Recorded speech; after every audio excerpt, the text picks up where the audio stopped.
All right, hello everyone, and welcome to another episode of Strat Corner Podcast.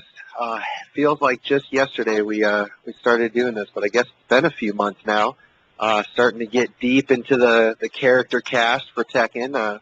Don't have too much left. We're already past the halfway point, so I don't know what the hell we're gonna do once we run out of characters. But we still got them now, so time to keep going. In this episode, we are doing King. And we got a special guest once again, Lil Majin. What's going on, man? What's going on, man? I'm doing great. How about yourself? I'm not doing too bad. I'm actually kind of anxious for this podcast. This is another one of those characters that I haven't really touched in T6, so I'm kind of excited to see like what kind of crazy knowledge you got to drop on all of us clown folk out here that don't really know what's going on with King. So. Well, before we get into like the actual nerdy Tekken stuff, I have been asking all my guests, and I'll put the same question to you. Where are you from? You know, where are you from? Where you been? How long you been playing Tekken? Just kind of give us like a general background so everybody knows like who you are. But if you've done anything awesome or cool, you took Reinhardt's money or something like that back in 1980, something crazy like that. Okay, well, everyone, my name's Terrell Jackson. I was born in Parker City, Oklahoma, and we moved here to Memphis, Tennessee when I was a baby still. Started playing Tekken at Tekken 1. King has always been my main character since then, and never left him at all. And as far as the character, I think he's really good. I've always loved wrestling because I always watched wrestling growing up. And I always love to play wrestling characters. Don't tell me you still watch wrestling. Yeah. Oh. Yeah, I still do a little bit. Oh, man. It's gotten so cheesy now. I used to be a huge wrestling fan, then Hulk Hogan walked away, and I don't have the heart to watch it. Even though he's back, I can't do it. Like, no, it'll just ruin it. All the great memories I have, it'll just ruin it. Yeah, everything kind of went downhill after my favorite wrestler, Chris Benoit, died. But anyways, yeah, I started competing in the game around the age of 12. And in Memphis, pretty much the Fun Fair Arcade and the Wolf Chase Mall Hill Arcade was where I always played every weekend. And tournaments, heck, I pretty much ran the tournament scene here after the late, great Nick, a.k.a. Lao Dot Chang, on the mentor to actually get me to be the beast that I am now. Well, I know he was Mick is a legend among those who have been around for a while. I know he was really big into Soul Calibur 2, and just like mopped up that scene. It's been a long, long time since I've seen him. Yeah, I see the guy almost every other weekend. He's been in the military or whatever. He's trying to get real solid in the Tekken scene again, but the interest is fading since Soul Calibur 5 is on the way. Yes. And, I'll actually make this plug again because Soul Calibur 2, the main scene was in Chicago. And we knew, or actually we're still friends with a lot of the guys who were real big and, hardcore into that scene. So we have a few connections, including Namco connections, and I won't name any names, but we have heard through the grapevine that Soul Calibur 5 is a true sequel to Soul Calibur 2. So if you like Soul Calibur 2 and you've been like kind of disillusioned because of Soul Calibur 3 and 4 and how much, how big a pile of crap those games were, then hopefully Soul Calibur 5 will deliver.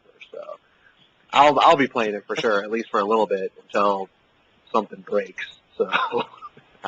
Yes, same here. Waiting on them to confirm the X-user character. So I have to ask this: when you said you started playing like at tournaments and stuff at 12, was that just local stuff, or did you actually go to something big when you were 12? I was all local. Really. A lot of people out here laugh at my little story, man. My parents they had no confidence in me, when I was real young, to go to tournaments and win big. So they never let me go out of town until like around the age of like 18. So I've been here in Memphis, dominating the local scene for many, many years before I could actually go to a major. And if I remember correctly, my first major tournament was tournament in Texas, TIT 7. TIT. And I believe I got 17th place there. That was a Tekken 5.0 tournament where JLP won using Jack. How many people entered? It was around 120. Nice. Very nice. So it was really, really big. Yeah, I was... Vic, Oh, go ahead. Vic, who was Crow's protege at the time, he put me out, and I'm trying to remember who put me in the league, but it was too long. I know I beat Rip in that tournament, though. That was so long ago. Yeah, I was lucky enough. I started playing the game when I was really young, but I never went to an actual tournament until I was 15 or 16. But the extravaganzas, which we've plugged here on the podcast a few times, they're here, in the city that I live in. So I actually was fortunate enough to attend a major when I was 15. So got a little, the big time tournament experience out of the way. I mean, I got trashed. I mean, I got just, thrown around like a piece of meat, but yeah, it happens, I guess. Well, cool. Now, we got a little bit of background on you. So have you been to anything big recently? You've been laying low? I mean, did you go to EVO this year or anything? Oh, no, sir. If I went to EVO, you would have known it. All right, are you the loud guy in the back, or are you? What's up? Normally, I'm a soft-spoken person at these big tournaments. I usually, just walk around and see what everybody else is doing. And people usually come to me and speak, and start conversations with me. Ah, nice. But, yeah, I don't usually talk that much trash in person. It's all online, right? It's all online. I'm going to take your money, blah, blah, blah. There's nothing. Yeah, that's if I actually talk trash online. A few times I do. That's what I did in my Guilty Gear career. Nothing but trash, yeah, huh? Yeah. Oh, that's great. Yeah, it's been a long, long time since I've really talked trash at all to anyone. I just completely, I don't know. I used to when I first started into the scene and whatever, everybody's a noob. So they're talking all sorts of shit, but it just gets old. Yeah. You're just like, whatever. Well, let's start talking King, I guess, then, since that's why we brought you on, now that we have a good idea of who you are. The last time I played King was T5. And I was a really, really cheesy King, so I'm not sure what all new stuff he has in T6. Unfortunately, we don't really have any King players near us. The only person I can think of who's remotely close to where I am, who plays King, is Mateo, but he doesn't really bust King out very often. So, he pretty much sticks to, at least when it's tournament, he sticks to Bob and Jack, so he doesn't really stray from. Yeah. I remember his King at DR. He was really good. Yeah, I guess he stopped using completely. Yeah, well, I know that he still uses him, because I've seen him play King a few times.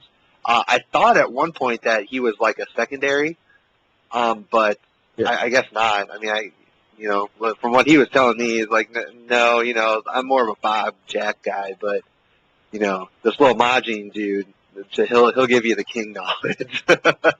I was like, oh, all right, cool. That sounds interesting. So, okay, so I'm a little, I shouldn't say a little, but, I'm really interested because, I don't have a lot of King experience with Tekken 6, but I would imagine he's probably in the mid to high mid tier.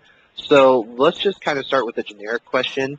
Like, as a King player, what kinds of things are you, obviously he's got the grab game, he's always had the grab game, but what kinds of things are you focusing on when you're playing? Like, what kind of areas? Are you trying to get up in close? Are you trying to just look for punishes? And if you were playing against him, what kind of things are you looking for? How are you trying to get in? Okay, well, for starters, my general game plan with Kenny is to, turtle at first and do little tech loads, from time to time whenever I want to start an offense. And his push, which is 4-4 neutral 1+2, it's a real great come-in move because on counter hit he gets a free back three. And that's pretty much what I use. I try to open people up, get people to, stop the movement game because it's tracking. It's really good, but, most times it's really slow. So I use the regular down four, usually in the form of a crouch dash down four, to come in and to push. That's like my little two-way mix-up for coming in. And 4-4 one when, they want to get real side step heavy. And after that, once they start to, stop moving so much, that's when I can go for bigger things like forward threes and signing wizards and other grabs. Okay, these are crouch dash multis. So his crouch dash, I know back in the day it required an extra forward to do the crouch dash. Is that still the case, or can he just do like a regular? Is the input still like is it like a Mishima now, where you just keep doing crouch dash over and over again? Actually, he's never had to do an extra forward. That's a alternative way to do his wave dash. But his crouch dash is initially just like a machinist, but you have to basically roll your thumb and input every direction. Forward, down the forward, down the forward, and then do it again. Repeat that process. We actually have to input every direction for his wave dash for him to keep them going. Ah, I see.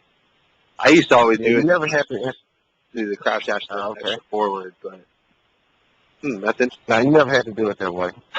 Well, that's good to know. 10 years after the fact. Yeah, it's just much harder than everyone else because you have to hit every input. Huh. I'm gonna have to practice that because that's completely new information to me. I did not know that at all. But well, anyway, I didn't mean to sidetrack you or anything. Okay, so you're doing your crouch dash mix-ups, trying to get him to stop moving. Okay. Yeah, and the one thing I left out of in Tekken 6 is his wild rising or wild standing too. It's a mid little rising gut punch. It's safe on block and has really good range, and the thing of it is its crushing ability.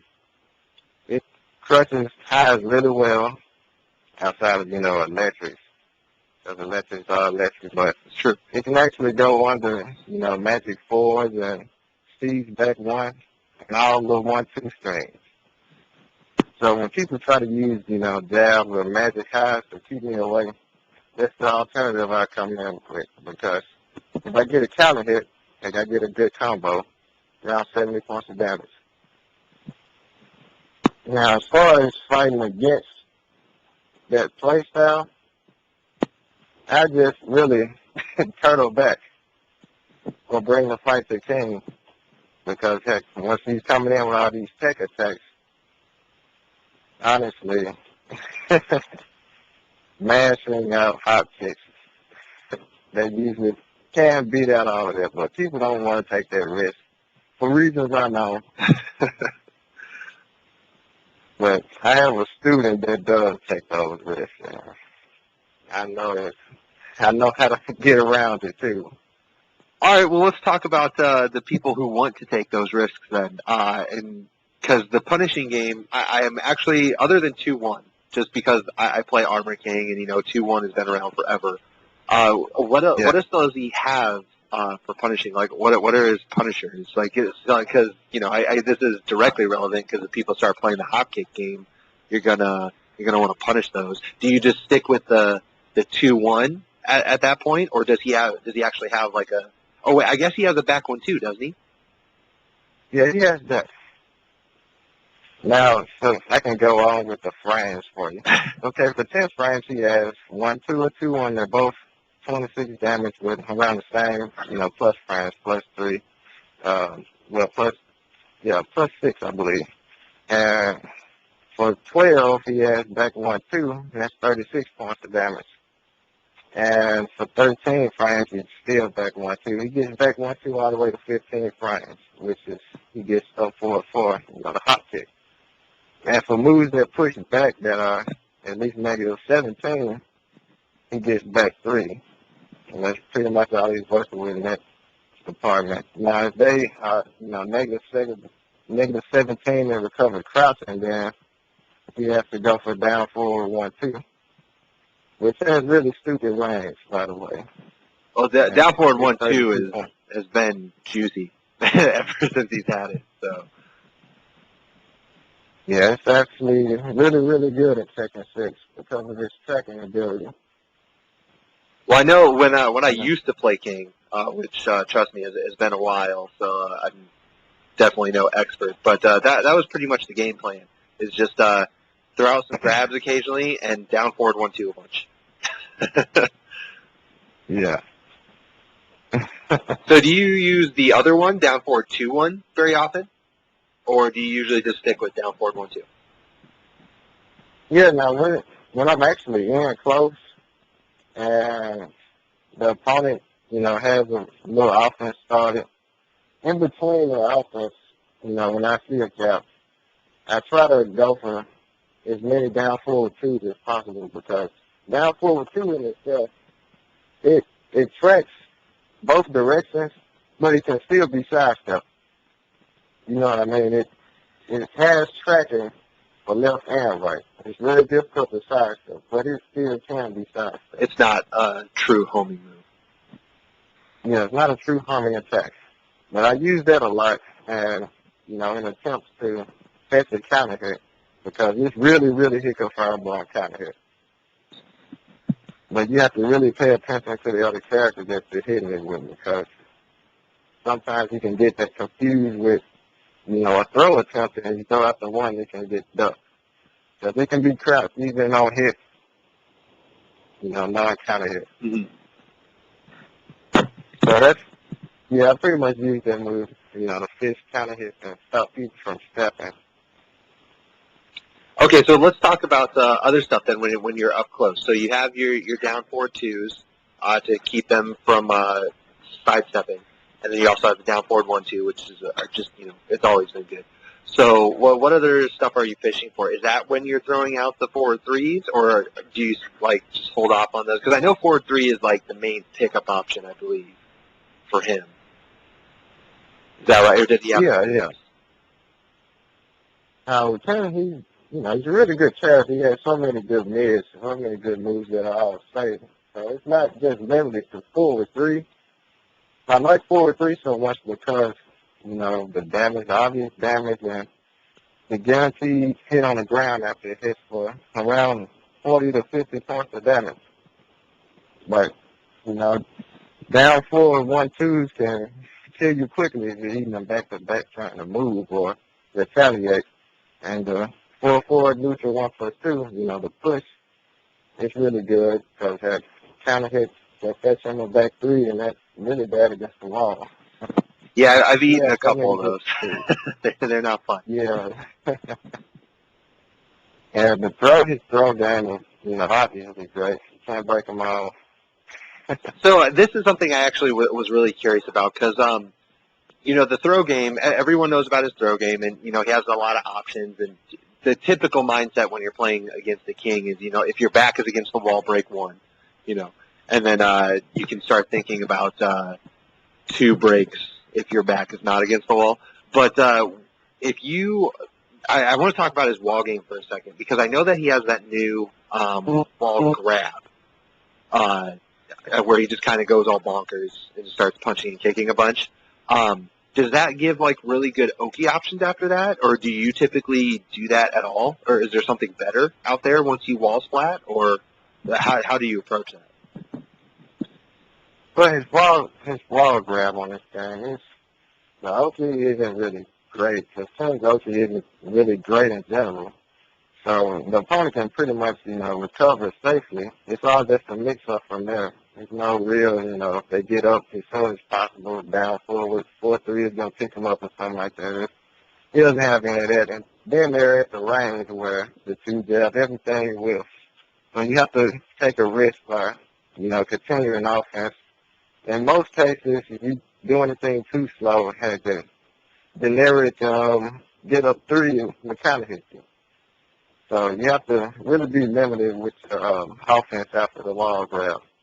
So you have to be limited to the down forward ones and the push and all that to keep them honest, to keep them from trying to retaliate. That's actually kind of interesting because I always thought of him as like you after a grab attempt or you're against the wall or anything like that. Even though he doesn't necessarily have any pickup options, like he's still in your face with all of these grabs. So it's still like a really, really deadly, mix-up game at that point. And ducking can be just as harmful for your health as, taking a grab. So what would you recommend? Like, do you just stand and kind of guess, or would you prefer ducking his grabs? Because I know a lot of people are like real twitchy with the ducks, and they like to duck grabs rather than try to break them. Which is the better option against King? Really, none of the two are the better option. The best option against this throw game in the open field is the sidestepper. Because all of his real nasty throws are all easily steppable. Because taking only the long range grabs track. Only the long range two breaks tracks both directions 100%. The one break can be stepped to the right. Now King's command grabs, they can all be stepped. Now if you have your back against the wall, it's even easier to step his grabs. Wow. So I recommend people to step King as much as possible. Now if you feel you're gonna go for a grab, by all means side step and like side walk. And look for homing attacks. They're slow enough for you to see them coming. So you can stop your step and block it. And then start your offense from there. So what does he have? What are some of his homing moves? Okay, he has 3 homing moves. He has forward 4. It's the low crushing mid kick. And knockdown is safe. And he has forward 1, which is now mid. It used to be high in DR. It's kind of slow startup. And it's also safe and knockdown. And he has up back 1, which is his, it's called the water parting top. And it's his most damaging homing move. It's 36 points off top and 43 on counter hit. It's also safe. Does that knock down or anything? It doesn't knock down, and it's also a high. Does it guarantee anything like on counter hit or is it just big damage? No, it doesn't guarantee anything. Now, if the opponent, for some reason, holds down back after getting hit by it, then they'll lay on the ground after getting hit by it. It's one of those type of recovery moves. Gotcha. Which is usually better? I mean, does he have better options if you fall to the ground or if you stand up, if you stay standing? I always prefer the knockdown. So getting up is going to be a pain. Once you're getting up, then you don't have very many options getting away from grab. Gotcha. Now that's when your question from earlier comes into play, ducking or trying to break them. Now, really, I suggest trying to break them because you don't know what mid is going to come your way and wall stick you. So what mid options does he have that wall splat? Or are you still looking for like the down 4-2-1s and stuff like that? Now, when they're back into the wall, I'm generally trying to go for as many mids as possible. Forward 4 is my number one, and to stop the stepping for people who want to, faithfully sidestep and still get wall stick for it. And so most damage is obviously 1+2, 3, which is a mid high string, but it's a natural combo. Mm-hmm. And people usually don't duck the high kick because he also has the 1+2-1 variation, which is mid. Is that is the 1+2 one? Is that still natural combo or no? Oh yeah, both of them are. It's just the 1+2 3 is 51 points of damage as opposed to 46 with the 1+2 1. Gotcha. Does the 1+2 1 wall splat as well? Yes, it does. Oh, okay. They both are. Because I remember that used to be the juice. Well, 1+2 1. That was key to victory. 1+2 1. Yeah, it's even more of the juice in this game because, hey, if I recall correctly, no one really has a 13 frame launcher where they're actually going to punish the move. So it's -13 on this game where in the old DR game, Brian was the only person really that could launch him easy after it with his jet upper. But since they made it a frame slower, no. Yeah, the only person I can think of who would be able to launch that would be Kazuya, but that would have to be a perfect electric. Yeah, that's pretty much impossible. Yeah, that's pretty much no one's going to launch it with a 13 frame electric. Yeah, for everyone out there who's listening, yes, Kazuya does theoretically have a 13 frame launcher, and I guess if you're Ryan Hart, maybe you can get that consistently, but 99% of the Kazuya players you're going to run into will not be able to do that. So, at least not consistently. So you don't really have to worry about that. But, well, there's one that I can name, and that's a good friend of mine. He's now in Florida, but he used to be in Nashville. A guy named Cody Boo. If you ever heard of the guy, he's a really great Kazuya. I really vouch for him being the best Kazuya in the nation. Yeah, honestly, I don't even know if I know any Kazuya players in America. Like, the only person I've ever seen play Kazuya, like, seriously was Wayne Gamble. But I know he's not a Kazuya player. He just plays him. No, Cody is... No, he was a real deal Kazuya player. Now, he uses Lars in this game, as a real big backup character. Mm-hmm. But in Kazuya, he's always been a real Kazuya player. Real Mishima player at that. He's really good. He can punish. Now, he can punish that 1+2 1 at DR almost every time with an electric. He was that good. Nice. He still is. Yeah, that's always been the danger with Kazuya. We haven't done him yet, but we have discussed him at many points because, at least in our opinion here, he's the best Punisher in the game. And a lot of it has to do with the fact that, if you are good enough, you can start launching at 13 frames. And then, of course, while standing 1-2 is also quicker than 15 frames. So on both the while standing and standing account, he can launch you, before the standard 15 frames. So he's really dangerous. But, yeah, that's, I guess that's, if you're a King player, I guess that's something to watch out for. Test it once and see if your opponent is actually good enough to launch you for that. But otherwise, just kind of use it and keep doing that. So do you run into a lot of people who will try to predict the 3 and duck it on block? Oh, no one. Because, no one really has great team experience anyways. Because really, if you haven't played against my team in the nation, you really haven't played against a great team. I like that. I like the little spot. So, it's the truth. A lot of people will vouch for that. They will say the same thing. Well, I have to admit, you're the only King player that I know of. So, you're still repping the name.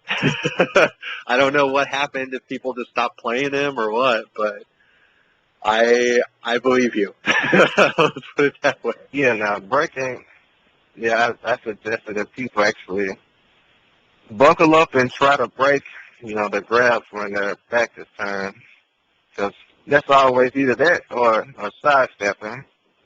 They're far safer options than just, crouching and almost dying for hitting one combo. 1+2, 3. I know 1+2, 1 obviously is unsafe. 1+2, 3. That's I know that's safe. That doesn't give him an advantage, does it? No advantage. It's minus a couple of frames, but you can sidestep any retaliation, like the one jab or the two jab. You can actually sidestep those, so it's that safe on block. Gotcha. Well, I suppose it's a high, so that's pretty good.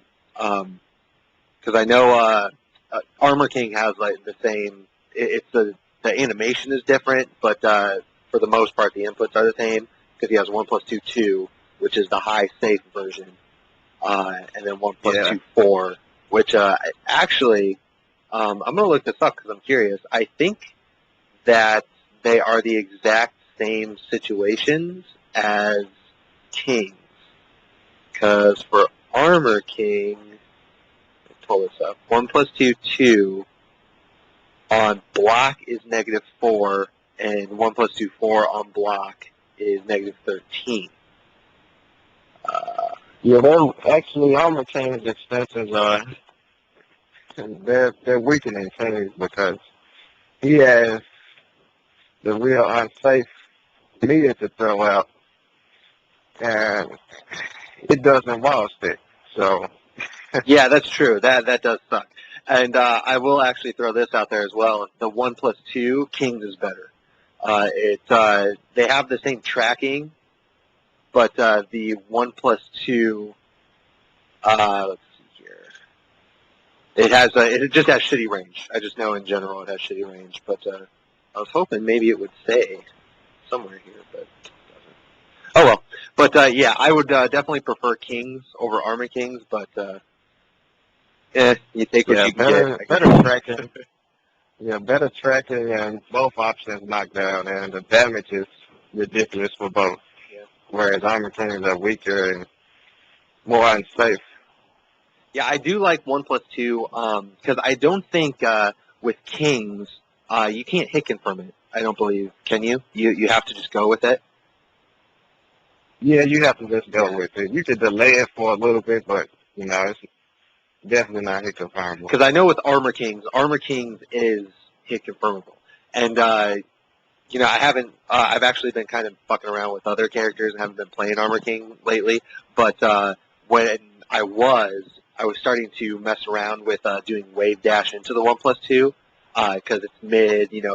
It tracks both directions. It just has shitty range, but if you hit it, you can hit confirm the 2. So I was messing with that a lot. Unless you have somebody who just loves to duck, and then you just 1+2 all day. But I would definitely prefer Kings. Despite all of those bonuses, I would still prefer Kings. But yeah. Raw power. Yeah, pretty much. Well, and I really like the fact that both options for King wall splat and they knock down. And I just think that's a huge advantage, especially when you have like Shining Wizard and other running mix-ups with it. I just think it makes it way better. A knockdown is just way better. Straight up, way better. Oh yeah.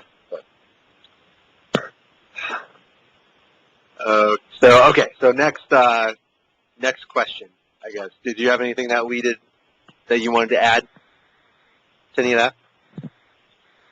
I don't want to stay too long on that same back to the wall what to do subject, but once again, I emphasize learning to break the grabs and point blank runs because you're really not going to run into a king that can actually run and do giant swing or run and do Shining Wizard at point blank range, which is, pretty much what it's going to be by the wall. So I suggest you try to learn how to break those grabs because you can actually see the animations at that point. But, I highly doubt that you'll run into a king that can actually do a point blank Shining Wizard or, put you in a situation where you have to guess to break the throw at that point. So yeah, if he tries to attempt, I've seen a lot of point blank Shining Wizards, but I never really saw a point in trying to start the run and then going into a giant swing. It just seemed really like I don't even know the best word for it. It just seemed like really blocking movement, So it's just easier just to either do a Shining Wizard or just go straight into a giant swing. Because, I don't know, running and giant swinging is really only useful if you're actually running. So I never really saw a use for that. But okay, so we're talking about the wall game. So that actually made me think of a question or something that I'm not really familiar with. But how is this wall carry? Is this wall carry any good? Well, he has decent wall carries, and if you want to make it good, man, you have to perfect doing dash jabs and dashing and doing down forward 4-3 for the wall carry. So if you're just doing, forward 2-2-1 into down forward 4-3, you're not going to get very far with it. So yeah, really his main, like the only way that's really, really good is with the full cross down forward 2 launcher, where he gets the down back 2 into the 2-1 forward 2-2-1 into the down forward 4-3 carry. That's easy and it's really good. But still you'll get a far better carry if you do dash jabs, and that's really, really hard to do. So, consistently, at least. Do you usually go for just straight damage, or are you looking to wall carry? Because I know that some characters, it actually really doesn't benefit them a whole lot to get them to the wall because you're sacrificing so much damage for the wall carry. Like I know if you, well, I guess we can use Armor King as a good example, but in certain situations, it actually doesn't benefit him to do the wall carry. I mean, having somebody with their back against the wall, can be beneficial just because the pressure that you can put on your opponent at the wall, can be pretty good. But like unless Armor King does like a God Fist, down forward 1, and then forward 2-1. That's like max damage wall carry. Unless you can get all of that, it's really not even worth it because then you're just doing dash jabs, and then you're ending it with a forward 2-1, but you're sacrificing a lot of damage to do that. So do you usually go for the damage, or do you actually like having them against the wall? Well, fortunately for King, his wall carry, if you're going for a wall carry, you're going to maximize the damage once you get him to the wall. And, his wall game is, far better than Armor King, so it's actually real beneficial to actually try and get them to the wall, versus just going for the max damage. And even, if you're not trying to get him to the wall, if you end the combo with the Shining Wizard Powerbomb, hey, they'll usually run them over there to the wall anyway, so you win in both ways. King has that versatility where, you can do either or and still get benefits from doing it. Well, I guess that actually reminds me of another question because we talked about his wall grab that he has that's unique to him. What other stuff does he have at the wall, like for actual wall damage once you get them to the wall? Now for max damage with King, it's not guaranteed by the way, but it's the strongest in the numbers. Is if you carry them to the wall, you down them before getting them to the wall, and once they stick on the wall, you do 1-2, and then the ground throw. So that's far more damage, but it's escapable. So okay, so the ground, there's nothing you can do about the ground throw. Like it'll actually connect, but you can break it. Right. Oh, okay. And then if you take him to the wall without bounding them and bound him at the wall, he has 2-1. The 2 whiffs, the 1 hit, and then you can do the down 1 and then while standing 4. Now this works on pretty much all the male characters, and it whiffs on the the smaller female characters. And it's like the strongest thing that a hit that's actually guaranteed and leaves him in a real good advantage. Now, if you want, max damage and a bad position, as far as the frames are concerned, then you do down back 2 into the giant swing. That's the spinning power bomb, and he gets the guaranteed down 3+4 afterwards. But at that position, you'll be real bad on frames, especially if they don't try to get up. So if they lay there, then they'll get a free get-up kick after you hit with the alley kick because he's at, minus 13 on hit. Okay, so as the king master, the king expert, which one do you usually do? Or do you actually mix it up between the two? Man, I mix it up. At one point, I didn't actually say this. You could do down, back 2 for the down, and then down forward 4-3. And after that hits, most people usually take, you go for the unblockable moonsault, which is 1+4. Mm-hmm. And then, they tech and get hit by it, which most chances they will get hit if they do tech. Then he gets the free get up 3. So that's a real good tech trap he has. So I usually shuffle around all of his, post down game. I usually shuffle around all those options. And sometimes I'll even go for the forward 2-2-2 bound against the wall, which is really inconsistent. Because the last hit that bounds him actually whiffs for no reason on this game against, everyone.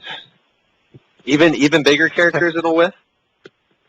Yeah, it'll whiff against Craig and Tuna and Jack sometimes too, but, against them, you have special, modified combos. Like against Jack and Tuna, you can actually down back 2 for the down and then do 2-1 until the giant swing, and that's actually going to count for the wall grab. Wow, that's heavy damage. Yeah, and against Kuma, you can actually do 2-1-2 into the wall grab after down back 2. Well, I will say this. I am very jealous of King's moonsault because Armor King has the same thing, but it's not the same thing. It tracks worth a shit. It's complete garbage tracking. Whereas, you can't even, even when you try, you can't escape King's, It's ridiculous how much that thing's just, the hitboxes on there are just fanned out. But Armor King's is shit. Yeah. I agree. I definitely agree. You have really to, oh god, it's just fucking terrible. Because I was trying to mess with Armor King's juggles, because I know in order for him to have a moonsault setup off of a juggle or at the wall or something, you have to be at a really goofy angle. And it's a pain in the ass to set that up. But that actually makes me think of another question. We've been talking about the juggles a little bit. Do you usually do juggles that, if you're just in the open, do you do juggles that end with Shining Wizard? Or because I see some people going for moonsault setups, and then other people doing, Shining Wizard juggles, and then I've seen a couple of other variants that don't use either of those. So what are you usually going for when you pop somebody in here? Nah, man, I'm usually always going to go for the Shining Wizard and always, because, it's max damage, and to me, it's not hard to do at all. I completely mastered it. It's very few times I actually missed that ender. So, yeah, the other kings do, forward 2+3, which is his shoulder round, as a substitute for Shining Wizard because, they don't have the faith in their ability to do the ender. And it's, still damage. They don't want to give up any damage. They go for the moonsault setup, which I hardly ever see unless it's by the wall. They'll see that, they don't have any faith in it. And most people will catch on to that really quickly because they'll be like, why did he do that? He's obviously going to go for this moonsault, so I'm just back roll. So the back roll always gets out of the moonsault? In the open field, yeah. The moonsault tech trap can be back rolled easily. Ah, I see. I guess I never realized that because with Armor Kings, if you ever do hit, if you actually get the right situation for it, there's nothing you can do about it. I mean, you still want to back roll because even though it'll hit you, it does less damage because it damage scales because you're rolling. But there's actually nothing you can do about it. Whether you tech roll, sit there, back roll, forward roll, it'll still hit you. I didn't realize Kings that you could back roll Kings. I'm gonna remember that. That's really useful. Yeah, that's only in the open field. Oh yeah, I mean yeah, obviously you can't roll away if you roll right into a wall. But Yeah, or real funky angle. Now the other usage I use for his moonsault, outside of the wall tech trap, I use it after his down forward 2-1 counter hit combo. Most of the the bigger male characters like Hayashi, Steve Fang, and Jan, characters of that size, after the counter hit down forward 2-1, he can actually pick up with down forward 4-3, and they'll flip over and fall on their stomach. And at that point, if they check, then the moonsault is definitely going to hit them. And if they check, then he gets to get up 3 guaranteed after that too. So that's the other usage I usually moonsault for. Now, very rarely will I just, block a move and do the moonsault. I'll probably be so, afraid they won't move. But it has happened in tournaments before, the notable players, actually. I've actually done that before, and it actually worked for them. well, that happens sometimes. I mean, you get hit with a couple things, momentum starts swinging away from you, and you don't even want to move. You just can't. You're just like, okay, make it stop, please. You just run into the dumbest shit. Really note that all of them are really catchable, especially that unblockable clothesline he has, man. I can't tell you how many people I've hit with that move. Dude, that is, I'm just gonna say right now, that thing is way quicker than it used to be. Way quicker. And every time I play a King player, or even people who don't know how to play King, but they just kind of know what he's doing, and they love to throw out that fucking unblockable. I don't play King enough, so I'm not used to ducking it. But I mean, I eat that all the time, and it's really annoying because I can see it, and you're like, okay, I know that's high, but because back in the day when he had that, he would run up to you, he would stop, then the arm would start to glow, and then he would go for it. But now it's just like one motion. It sucks. But, yeah, they took away that little dash he had to do before he started up, and taking 2 and 3. So yeah, okay, that was a noob moment right there. I apologize. I can't see that yet. Hopefully we'll get it. Don't feel bad. Don't feel bad at all, man. There's plenty of people who have taught that. Top players have taught that from them. It's just, man. Various party matches. Yeah, it's just deceptively quick. It's way quicker than you expect it to be.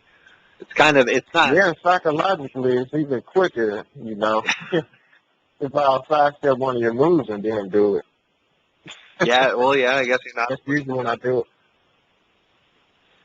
So, off of a sidestep, I know, back in the day, I used, that was my main King strat, is sidestep 1+2-1. Is that usually what you're still going for, or has the game changed? Yeah, it's a whole different game, man. That's not even really viable anymore. Because that was the shit I remember in tag, because sidestep, slips is a known proponent of the tag sidestep, because now when you sidestep, it's just like you're on this circle that never moves. Whatever your distance is, that remains the diameter, and then you're just on this, sort of like this pivot. But back in the tag days, when you sidestepped, it actually moved you forward a little bit. So when you sidestepped and then you did, 1+2-1 with King, you would go under jabs and shit. So you're sidestepping and ducking at the same time while still throwing out a mid move. It was the juiciest. But it sounds like you can't do that anymore. So. No, it still has some of those properties. I have sidestepped, like Steve's 1-2-1-2 string, and sidestepped the first hit and did the 1+2-3, and it actually went under it. But that's 1 in a 50 chance or something. So I take it has no crush properties or anything like that. Well, it still has it. It's that, in this game, everybody's jabs, and all the hitboxes are so much bigger and everything tracks. Yeah, I was always a little skeptical of jabs being high crushed because there's so many moves out there that high crush now, and when jabs are gonna be your main way in, and especially with King, because his jabs are funky. Like he's on the same page as everyone now because at least he uses 10 frames. But I always thought it was weird that jabs, unless it was something that you just went really really low or something like that. But something like a 1+2, that makes sense that it would go under some highs. But I never really saw why it should go under just jabs. But that's an opinion of a lowly, humble noob like myself. Yeah, there's plenty of moves on the game that only, have the evasion from, 1-2 jabs. But other highs, they, completely get beat by. So unknown reason. So another thing that I wanted to ask, because you opened up talking about how you like to turtle at first and then try to make your way in with the push and what else did you mention? Down forward 1-2 and stuff like that. But if somebody is like, let's say you go up against the Steve, and Steve is obviously his main game is controlling the frames, lots of jabs, lots of pokes that set you up for counter hit situations. Does King have any really good panic buttons? He obviously has a hop kick, but he doesn't have a magic 4, I don't think. Oh yeah, he has a magic 4, right? Does he? But is it as magic? Like, is it a true 12-frame counter hit juggler? Well, actually, most magic 4s are 11 frames, and his is 13.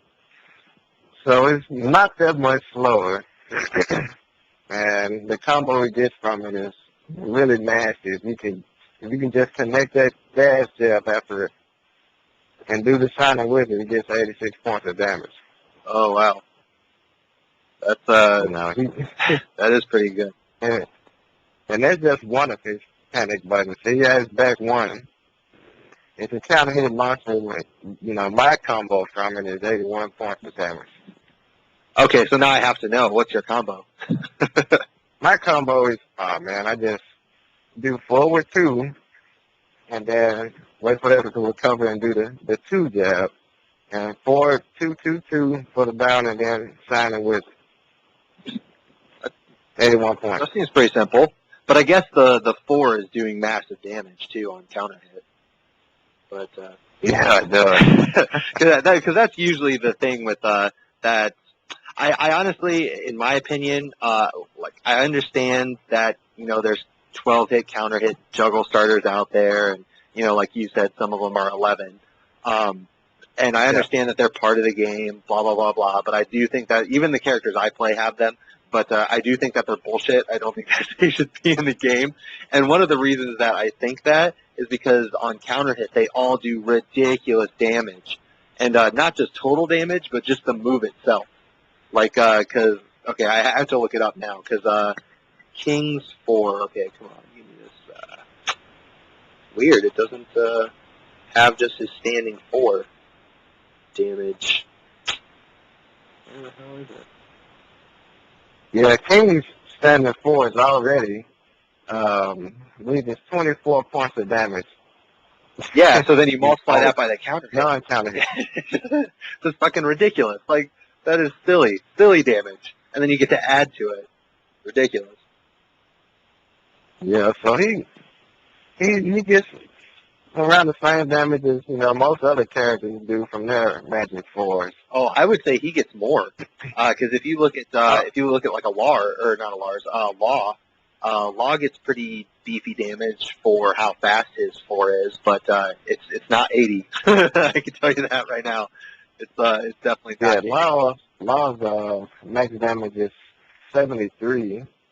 At least from what I've seen, jump you out into the Dragon Sign 2 bound, and you dash up with forward 4-3, Dragon Sign forward 3. That's 73 points.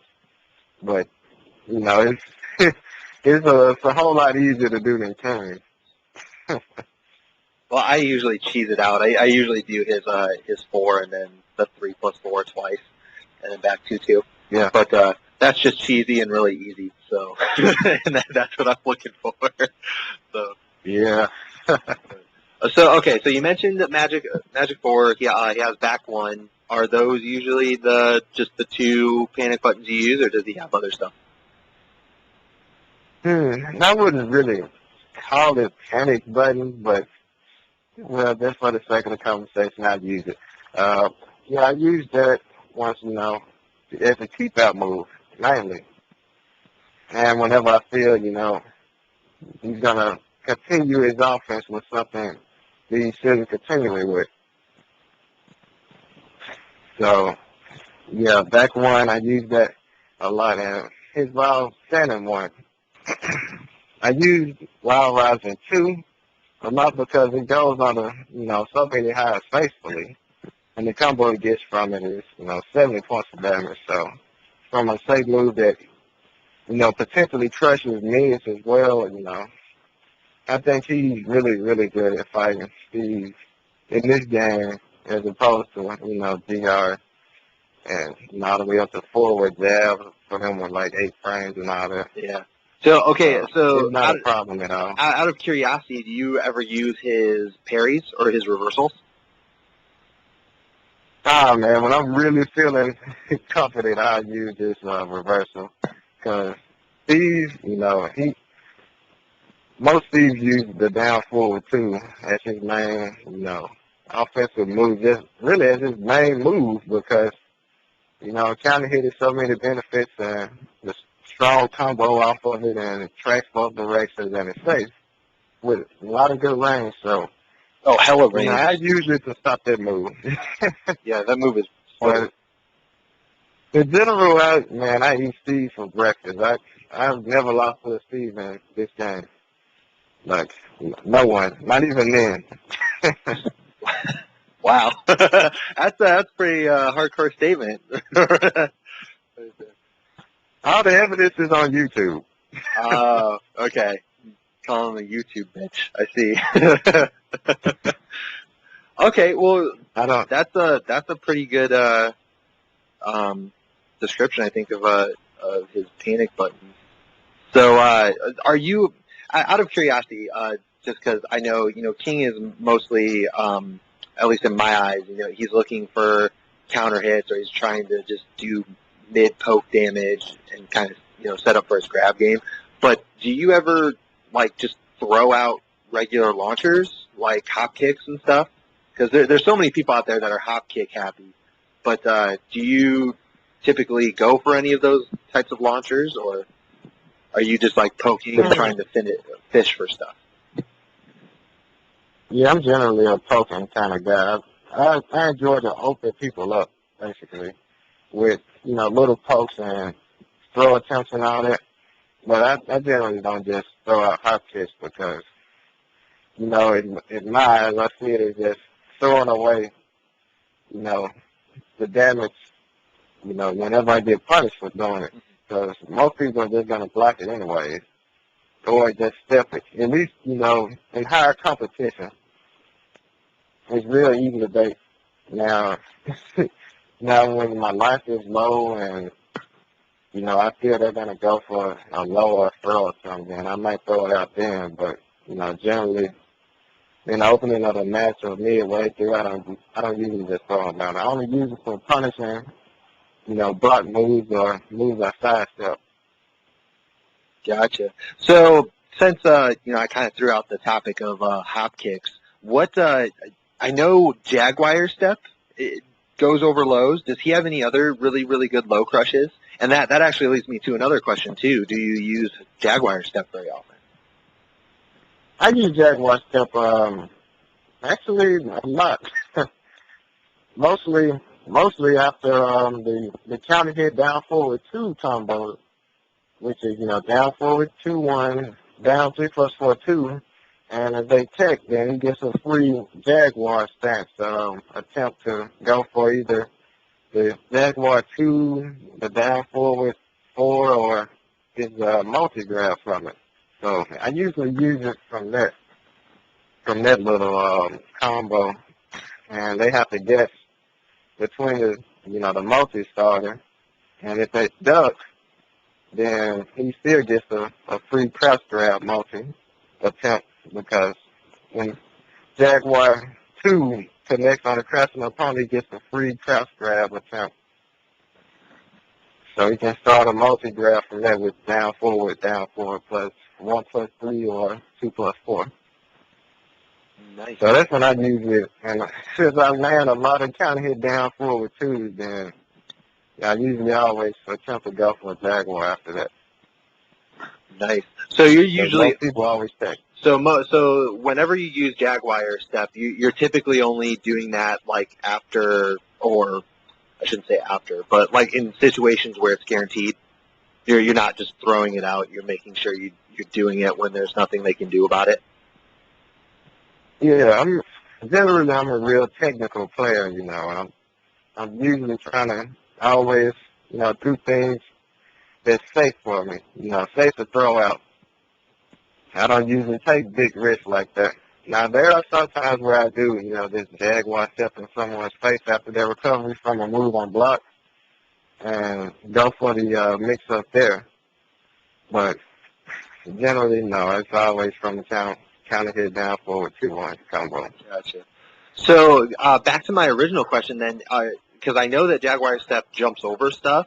Other than that and hop kick, does he have any good low crushes?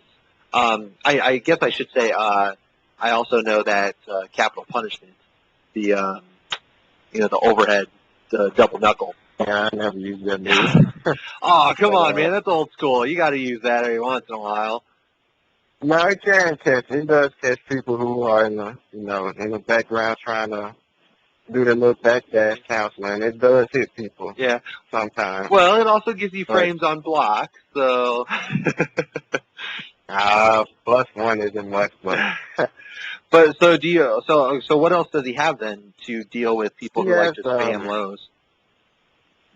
He has forward 4 for one. That's his homie move. It goes over lows, man.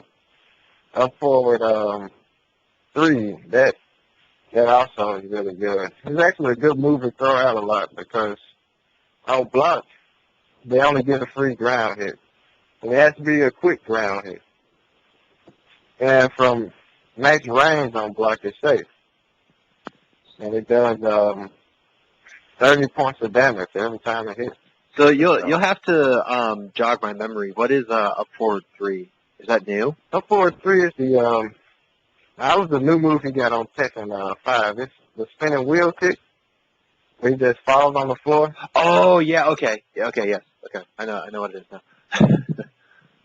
Yeah, it's really good. It has good tracking on it too, for some reason. Really, really good range. Well, I guess he throws his whole body out there, so it should track. Yeah. Yeah, and it's real good to just throw out, because the damage is great. Not really possible at all. And yeah, I don't generally think in terms of, just crushing moves, crushing lows in general, because I don't usually worry about those. I usually just step them. Okay, so or outspace them.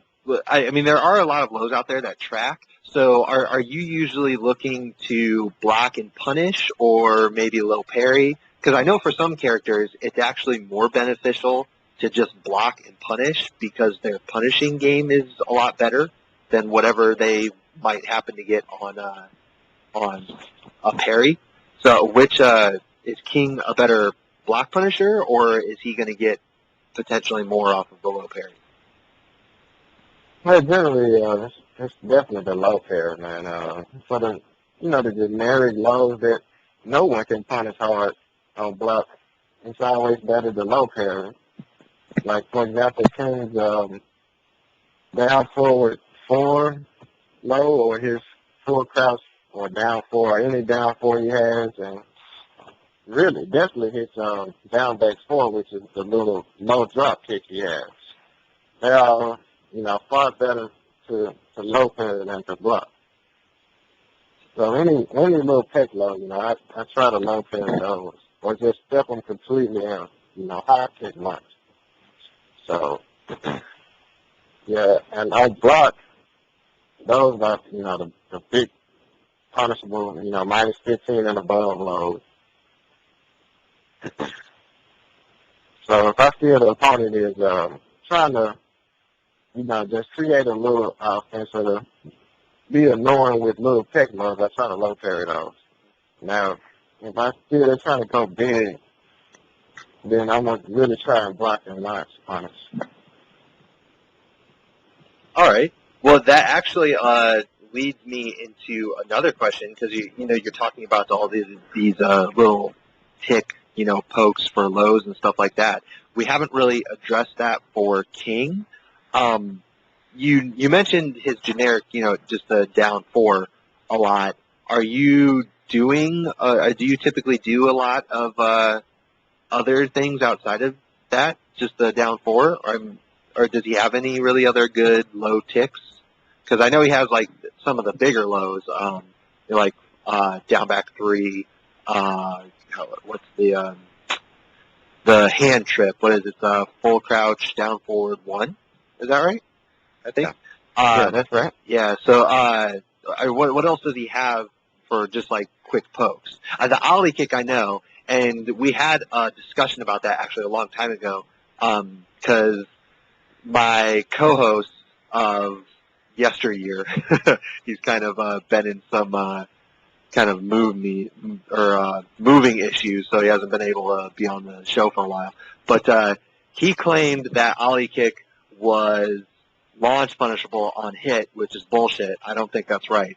But I know in either case, I know that the ollie kick is not very good on hit, at least frame-wise. So even though it's quick, do you use that very much as a poke, or how are you going about that? Man, I use that once in a blue moon when only for its range and speed. That's the only reason why I would ever use it. But man, I hardly ever use that. I always prefer to do 4-4 with neutral 2 or down 4. Like those 2 are my main lows. I use 4-4 neutral 2 because it crushes really well. It has real good counter hit benefits because they don't escape the stun by holding forward. Then it gets a hot kick. And if they do escape it and you see it, then you can go for the extension grab on it with the 1+2 or the 3+4 break that he has from it. And of course, with everyone having so little King experience, I always go for the 3+4 break, which is a 50 damage dropping power ball. Well, I'm actually that makes me think of a question because back in the tag days, because I actually did, but King was one of my mains in tag. I know that you could the 4-4 neutral 2 on counter hit. Like you just mentioned, it's a breakable stun, but it allowed him enough time, or at least the opponent was considered standing for long enough that you could actually do a manual grab and it would still connect no matter what they did. And usually the one that I went for was Tombstone. So you do 4-4 neutral 2. If it connects on counter hit, you actually have enough time to do a Tombstone. And even if they didn't break the stun, it would still connect as a normal grab. Does he have that still? Or do you not have Oh, definitely. The option is always there. But, if they break the stun, they can actually, crouch under that attempt. But if they break the stun and you do the 1+2 extension, they can't crouch under it. But he's just going to grab, but it's going to go right into the animation. So, and at that point, they'll have to guess either 1+2 or 3+4. And, the majority of people here don't even know he has a 3+4 break. So. Well, I remember that in Tekken 5, that was a big issue with Ganryu because he had, the one 4-4-2 that went into 8 different breaks. So, and then they took that away from him in Tekken 6, but, a lot of people were like, what the fuck? A 3 break? That's bullshit. So they ended up taking that away, but is there any downside to going for that grab? Like, will he do something funky if you don't hit a counter hit, or will it just ignore the input? The grab is actually only possible on counter hit, and on regular hit, it's a 16 damage low. It's not bad. has really good range, decent tracking, and still minus on hit, but he can still, sidestep. Yeah. Resistant, I would say. So if you hit, if you do the 4-4 neutral too, and it doesn't hit counter hit, it just hits regular hit, and you still go for the, the 3+4 or the 1+2 grab, either one of those, will you get like a weird input out of it, or will it just ignore it if it's not a counter hit? I would just ignore it, man. Plus you'll know when it's on counter hit. It seems like everything just slows down on counter hit. Oh, so you usually hit confirm it then? Yeah, it's really easily hit confirmable. On regular hit, it does just a little quick hit like any other lows. And I generally go for a side step after it. And side step 2+4, really, really good side step move. Sometimes I get all the way behind someone. They try to do, anything big after they get hit by it. Oh my God, side step 2+4, what a bunch of cheese. Oh my God. That move has been around forever. Oh, that's fucking ridiculous. Yeah, still relevant. Does it still go into the chain grab if you hit him on the back, in the back? Yeah. Back, front, anywhere. It still goes into the mountain. Nice. Man, I'm running out of questions for you, man. I'm trying to think of something else I can ask. Well, I can iterate further on his low game. Yeah, go for it. His down back three, I like to move a lot, but only in certain matchups. Those are really few, actually, because the majority of the cast can launch him on block. But even still, it's really hard to see that low coming, and it tracks so well.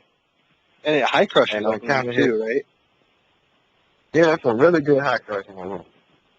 And, specifically Steve, going against Steve, that low is really good against him because he can't launch punch it on blocks.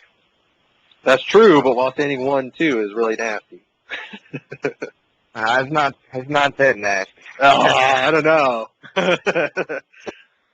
Some characters would kill for while standing 1-2.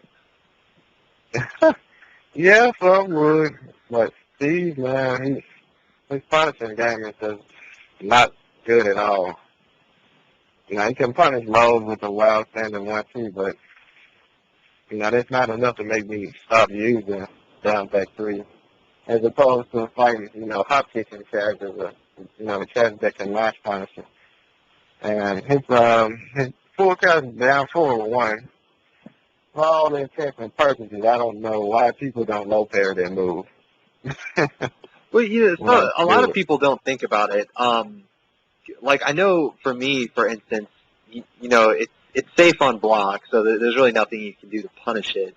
But whenever you see a slow ass low move like that, I mean, you're thinking in your head, okay, why would this idiot be throwing this slow move at me? Because I'm just going to be able to punish it. But so I think that's the mindset for it. But usually, I don't even try to parry it. I just try to low crush it. It's like that move is slow as fuck. So if I see it, I'm just gonna hop kick because my the low crush property should end up beating it out. So or as Dan would like to do, he just likes to jump stuff for no fucking reason whatsoever. He just likes to jump over stuff. Like, all right. Yeah. No, man, all my years of playing, only one person, that's my current student, Simplay, who's a speed player, one of the best in the nation, actually. I think he is DJ Steve, but, he hasn't gone to too many tournaments, and he's still developing as a player, but, yeah, he's the only person I've ever played that's actually low crush that move, the full cast down forward with a hop kick, a Steve hop kick at that. Oh, wow. But, the slowest slow hop kick. Yeah, most people, it's slow, it's really slow, but, in the heat of the battle, it's real. You're not going to really see the move coming. And how the reaction time to actually hop kick the move, you have to really be expecting it, like really. Yeah. Well, most of the time, if your character has it, that is. I know that it's actually not all that difficult to jump hop kick. You know, where you just do the little hop into the big hop kick. Well, it's not a big hop kick, but Yeah, the delayed hop yeah, the kick. delayed hop kick. So I know that for some people that's actually a lot easier to do than to just do a regular hop kick, especially if you're playing a character like say Law, who has the flip kick instead from crouching. Because I mean, depending on what your situation is, you know, you may be crouching for that. So if you don't have a hop kick straight from crouching, it may be better just to try to jump it. But you know, we're just talking options. You know, that's all we're doing. Not saying it's going to work 100% of the time, but you know. Yeah, I just say, you know, from my battle experience against, you know, the top players and, you know, all the different, you know, classes of players and the nation. And even, you know, the few Koreans I played, they don't low parry the move. Everyone just blocks it. Because I come in with it from a distance sometimes, you know, and people just, I don't know, they just don't low parry. Some people even just get hit by it, you know, because they'll say, you know, after the match, you know, they underestimated the range of the move or something like that, or they tried to step it. Yeah. But, yeah, generally, you know, I'll throw that move out every match, at least once. And, you know, if they block it, you know, a lot of people don't even know the move is unpunishable, so they go for Wild Rising 4, and now it goes for my reversal after that. It's a little old school setup. It still works. Yeah, that is fucking old school. But that's okay. We like old school setups here. And I know, just out of curiosity, a long time ago, we were discussing a certain setup with grabs where you would intentionally whiff a grab to see if they're trying to break it on reaction. Because sometimes, you know, standard 1, 2, or 1+2, well, not typically jabs, but like 1+2 in particular, sometimes those moves can be really, really fucking punishable. So if you whiff the grab on it, you know, intentionally to try to get them to just to instinctively press 1+2, and then you just punish whatever that move is. Do you ever try to do stupid little setups like that, where you're just trying to fuck with them? I have little throw bait, you know. I have those little baiting setups as well in a different form. Like, you know, sometimes I'll do the, you know, jump all the way back and do the hop kick upon landing, or, you know, any little jumping move, and then people run in and I go for a giant swing. Or sometimes even Shining Wizard, if they, you know, just dash forward and think about it and retreat. Usually, you know, that'll stop. I don't know. It's a real mind-boggling thing. You know, people will stop stepping at that point. It's always a reaction of, you know, the backdash. And one of my other setups that has worked for me so many years is to, you know, do giant swing and they break it, and then they dash forward into a second giant swing and they don't break it. That's a little harder to do now since they actually have the break animations, you know, where you like push yourself away and shit. But yeah, I've seen, It's always been like that. Yeah. I've seen a few times that that works. It's really funny. You're just spamming the same thing over and over and over again. People get so mad when that stuff happens. But Spamming works. It really works, especially for Kane. It really works for him well. So out of curiosity, since we're talking about cheesy setups, do you ever use his back turn game? Do you ever have any do you have any like crazy back turn setups? Yeah, actually I do. Now sometimes I'll hit with counter hit, push, and then do back four. That's also guaranteed after it. And, you know, it knocks down clean and they can't tech, so they are forced to, you know, get up, you know, recover any kind of way. So if they get straight up there, I go for a back turn grab, or maybe even hit clothesline at times. Now, most people, their general reaction is to back roll, and I kill back rollers for that. I dash forward and pick up with down forward 4-3 into the bound. Nice. Yeah, I Actually, definitely love back turn grab setups because I've mentioned it a bunch of times on the podcast. But when you're in back turn, it's a true mix up because you can't see the arms because he throws the same arm every time, and I love that. Yeah, I love that so much. another little setup is he can actually, people don't react instantly after they block a regular 1+2 return because they're always expecting a second hit. So they're actually trying to react, for their second hit. So if you just do it by itself and they see that you're not going to follow up, then, the reaction is to attack them, at which point you'll have enough frames to do a jaguar, a back turn jaguar stance. Jump and then turn around with unblockable clothesline. That's actually a little strategy I've used sometimes. Mostly in casuals, though. It works well for me. Nice. Out of curiosity, because I actually don't know this, does he have any special back turn grabs? Because I'm still on the grab thing, I know, but he just has the regular 1 and 2 grab, right? Right.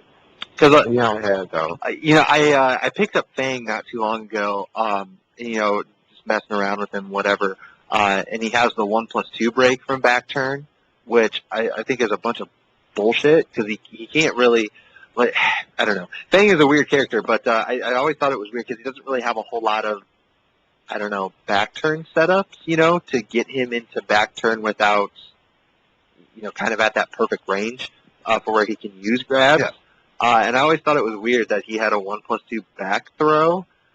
Oh, yeah, And King doesn't. Like I never really understood that, but so he just has the regular 1 and 2. Then he doesn't have anything outside of that. Right. Now, now you mentioned his back throw. His the pump handle slam. That's 75 points of damage. Now that little throw is really good. I'm glad he has it. It opens up for so many cheesy little setups because I've used that. Sometimes I'll do a rock bottom, Oh well, you have to, yeah. and sometimes I'll do that. And if they get straight up, then you can actually go for the back 4 1+2 back grab while they're getting up, and it'll turn into the muscle buster.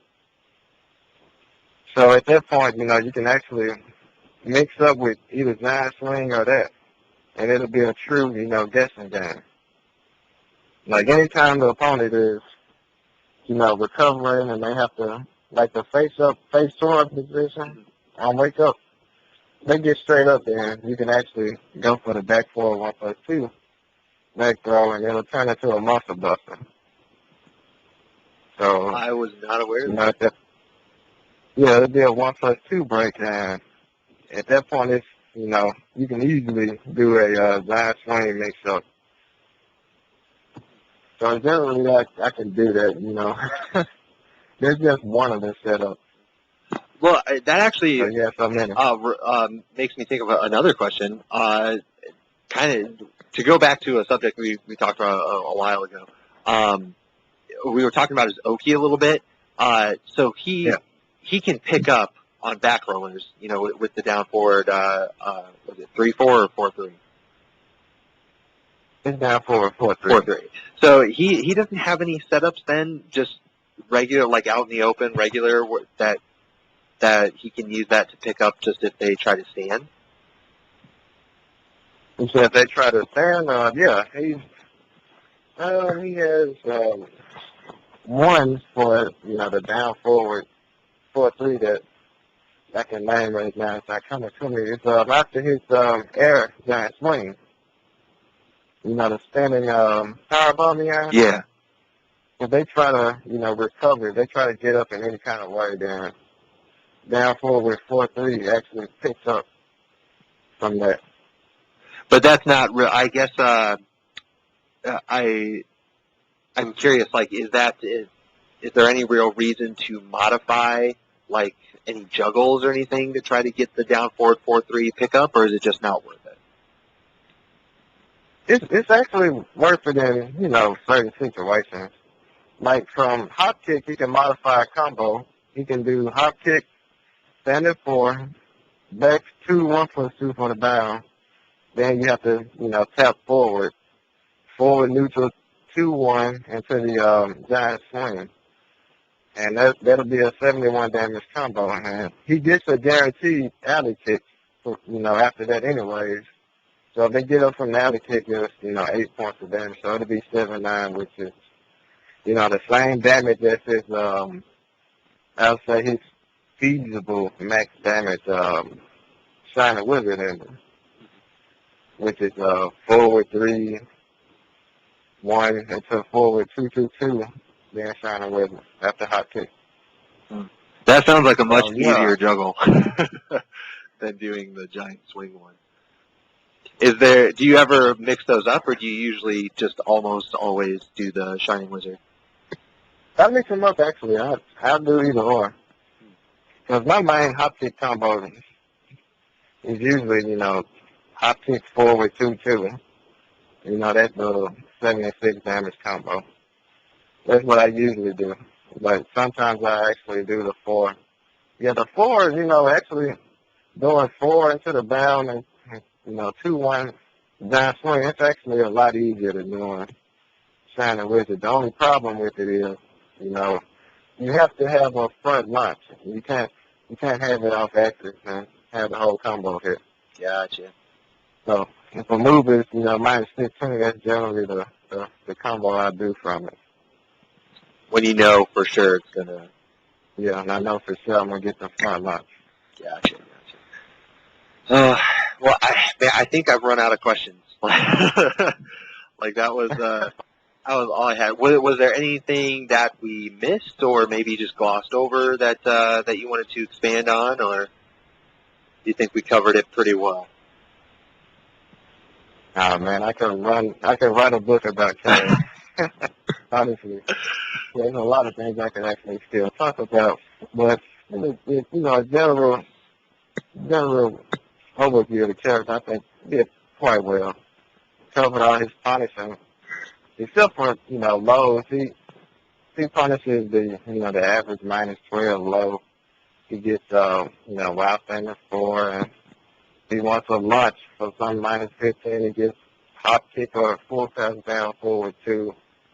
That pretty much covers all his punishing game. So that's pretty much all. Well, I don't know. I mean, it's good to know that in case we ever need a book, I can come to you. Yeah. But but I think for all intents and purposes, we got a ton of information in there.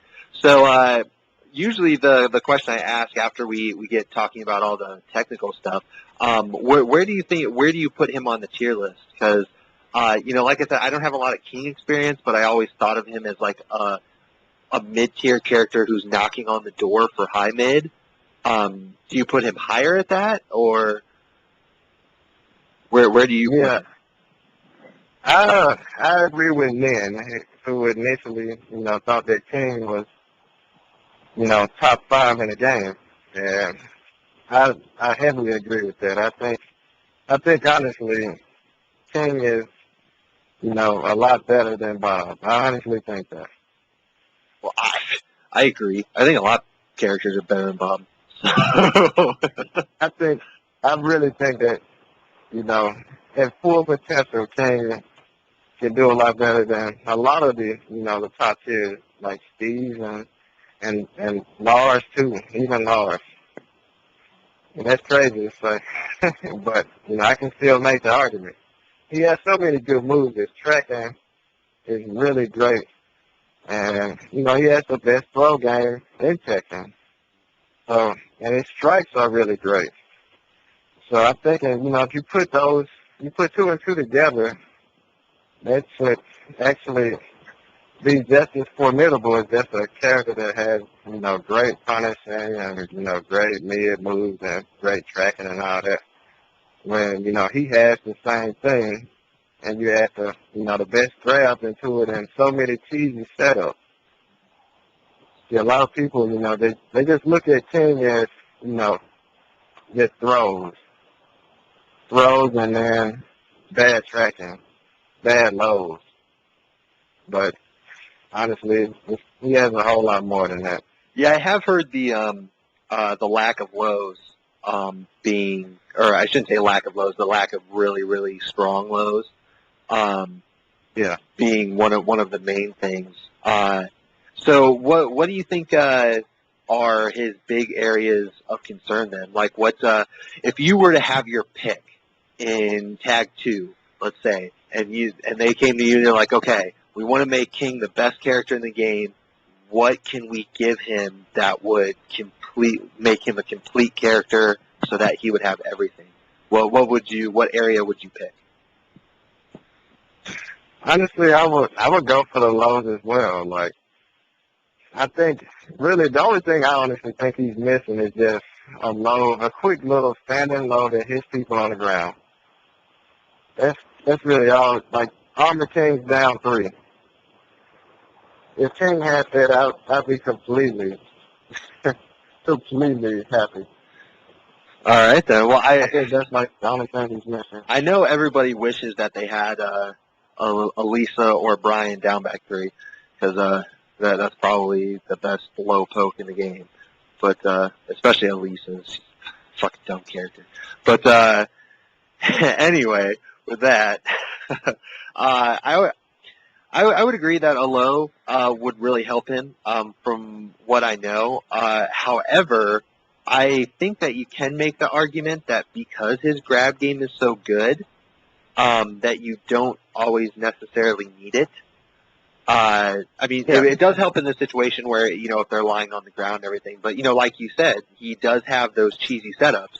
So you can stay on the ground if you want to, but it's just going to give him more time to set you up for something really silly. So, but his rush down game too. It's no slouch at all. That push is really something powerful. It's really annoying.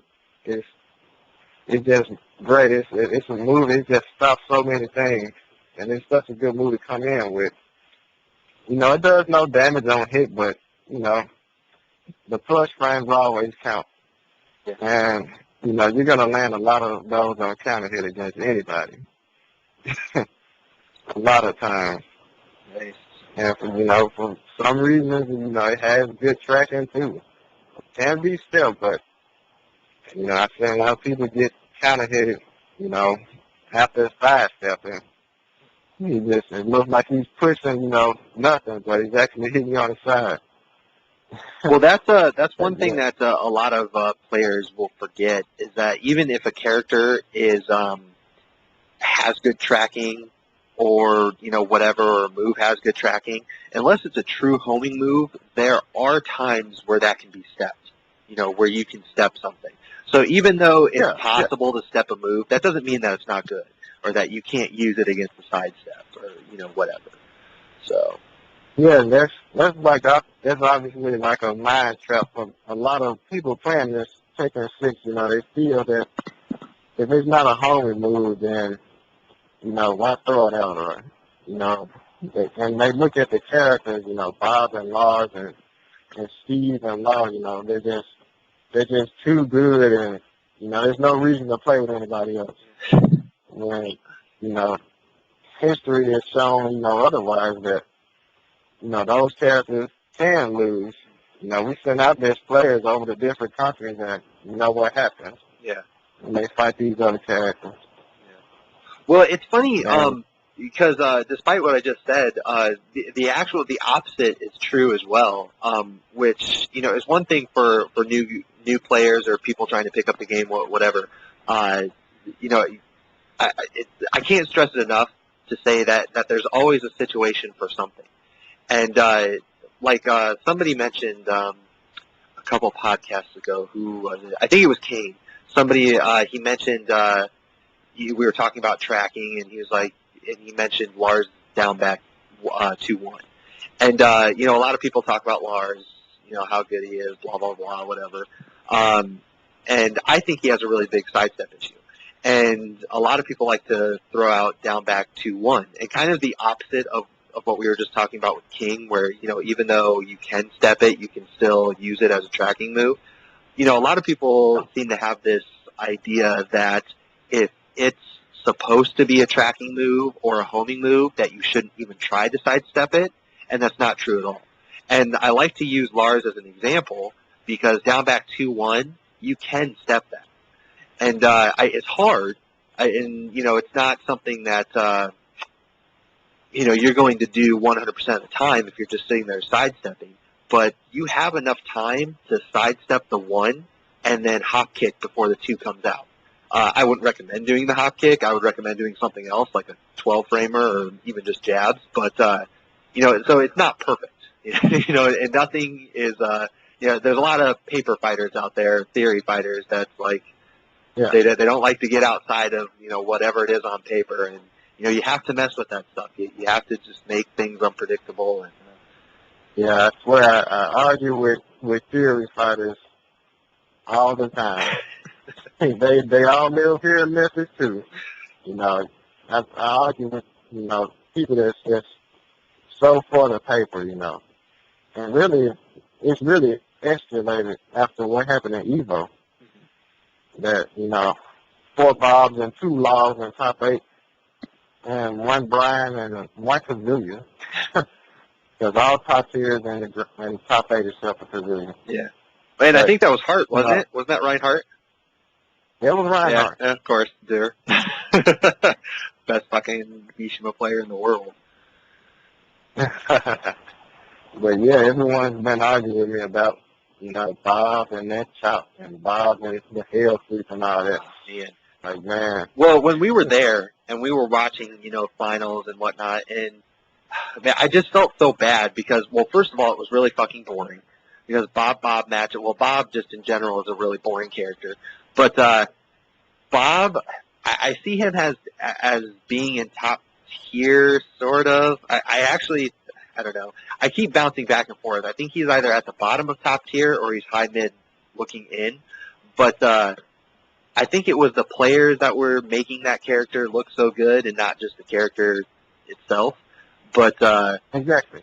But you know, yeah, it's hard to, you know, argue against that, you know, because everybody likes to theory fight, and then they point at all these tournaments that, you know, where it's mostly the player doing the damage, not necessarily the character. And that's one of my big problems with Lars. You know, like you know, I was just talking about Lars, but I get you know, a lot of people think he's top tier. I disagree. I do think he's a good character, but I don't think he's top tier. And for me, I mean, if you want to play that theory fighting game, I mean, look around. How many Lars players do you have? Not very many. And of those Lars players, how many are doing well at tournaments? Not very many. So There's actually none. yeah, so None in America. Yeah, none in America. The only good Lars players that I've seen are in Korea. And even then, when was the last time you heard of a Lars, you know, taking a top tournament? Or I don't know. I don't look at the top 3 very often in Korean tournaments, but I mean, you see Lars players every now and again pop up in Korea, but I mean, they're not really making a splash, so you know, whatever. No, and then it's in a team setting, and you know, a lot of the winning teams are, you know, real diverse with the characters. Yeah, that's true. That's very true. I actually remember not too long ago I was watching a Crash, one of the Crash seasons, and there was a really solid Ganryu. And I'm actually sad that Ganryu there's not more players that play Ganryu, because I still think he's a really solid character. I mean, he's not Tekken 5 busted, but he's still really good. So yeah, I knew eventually we were going to touch on the subject of Ganryu. I don't know why, but I have a friend, and once he listens to this podcast, he just probably gonna laugh because we didn't argue. He's a Ganryu user, Fly Mike. I don't know if you heard of him or not on the forums. one of the only Ganryu players in the U.S.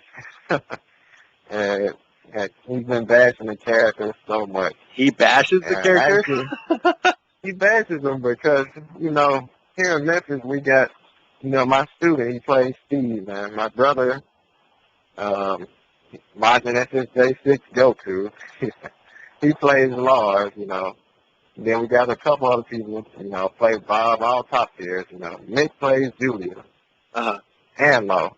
And, he bashes down, he doesn't have this, he doesn't have that. It actually took me, to actually pick up the character and show, everyone here that, Darren means business, and at times he can be even more devastating than these top tier characters. For one, I could do a podcast on Darren because I know that character in and out myself. Yeah, he's one of the characters that I don't have a guest like planned out for, because like for most of the characters, I have somebody in mind, and that doesn't guarantee that person will come on.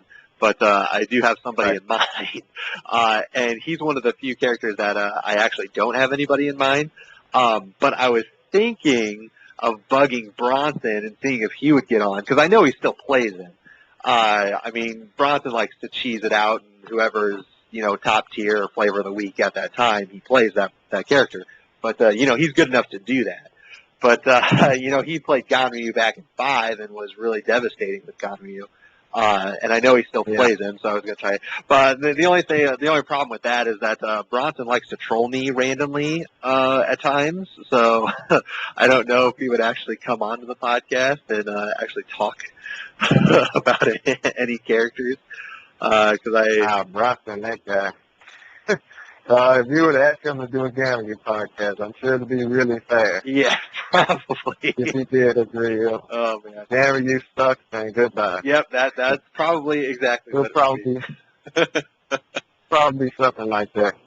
Something akin to that. Yeah, that is exactly what I would expect from Bronson. But I don't know. Who knows? It would probably be the most listened to podcast. So it was 5 minutes long, He doesn't talk about it anymore. But it's just the way that Tekken goes, though. Some players make certain characters look really good, and I don't know. It's just a weird thing. But I will say this: we've said it many times on the podcast, but Tekken 6 is fairly balanced. So, and even though there are some things I hate about the game, I will give it that much. At least any character pretty much can win. And I strongly agree. I'm one of the few people that actually, has that mentality towards the game. I think it's really, really balanced. Not even fairly, like really balanced, because it's in the open field. Anything can go either way. Yeah.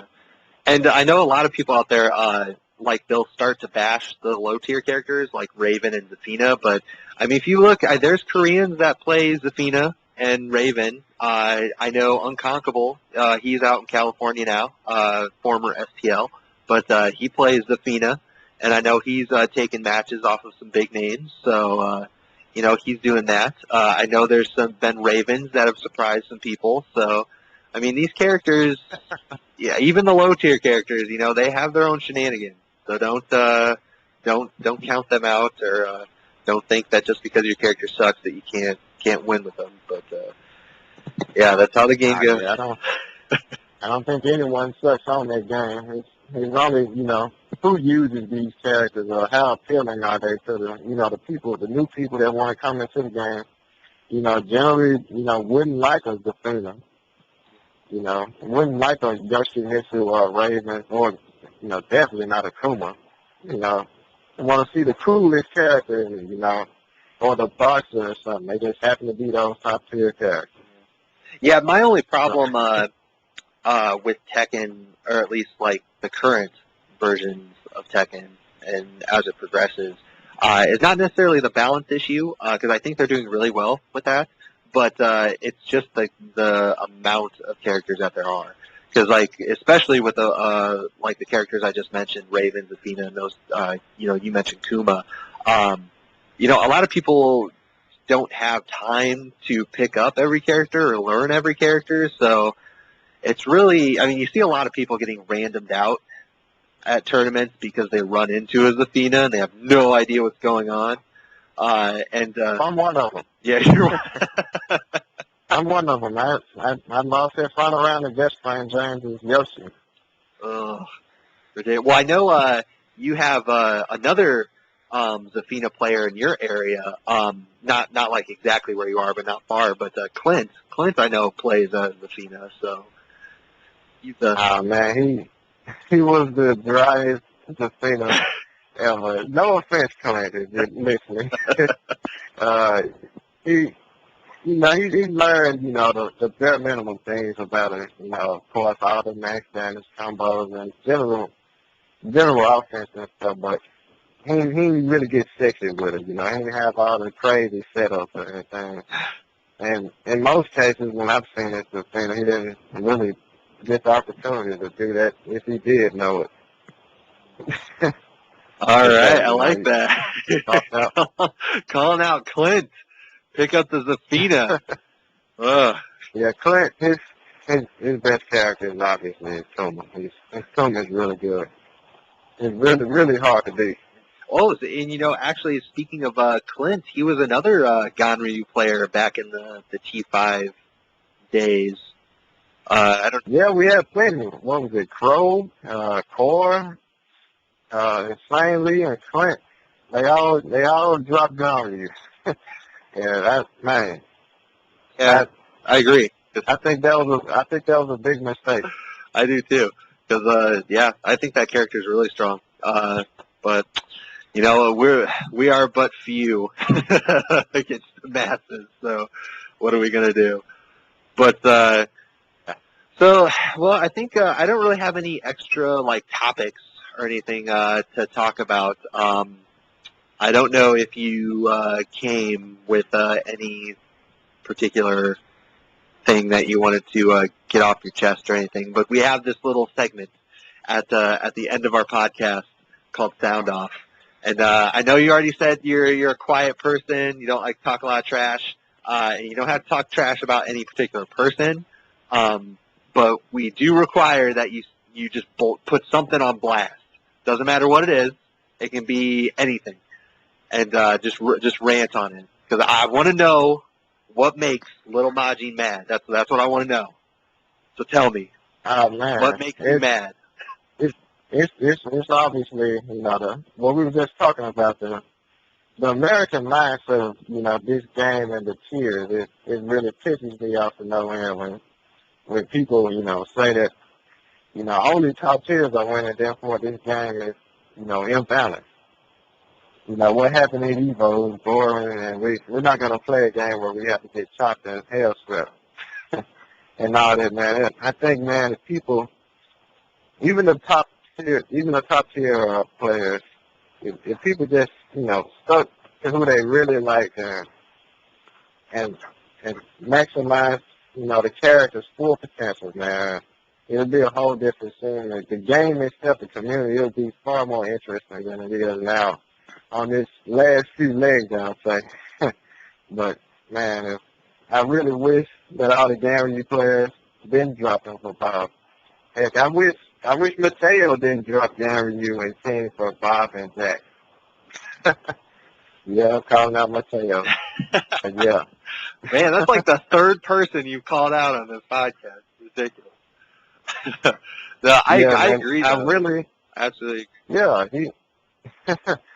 yeah, because, there are the people that don't know how to fight Bob because, in general, the second thing is just thriving net greatly in, every part of America where everyone has all these matchup experiences. But, I think, in a big setting, these other characters will be far more useful to you if you, actually realize their full potential than just learning the bare minimum with what you saw someone else do with a top-tier character and lose out to someone that's ready for that nonsense. That's why we really, really respect, players like Fighting GM and Anakin, characters Lee and Jack, that only they are really, really being successful with. And myself with him. I've had my success. Yeah, you got to pump up yourself. That's how it goes. I understand. Yeah. And I agree, especially, the players you just mentioned. I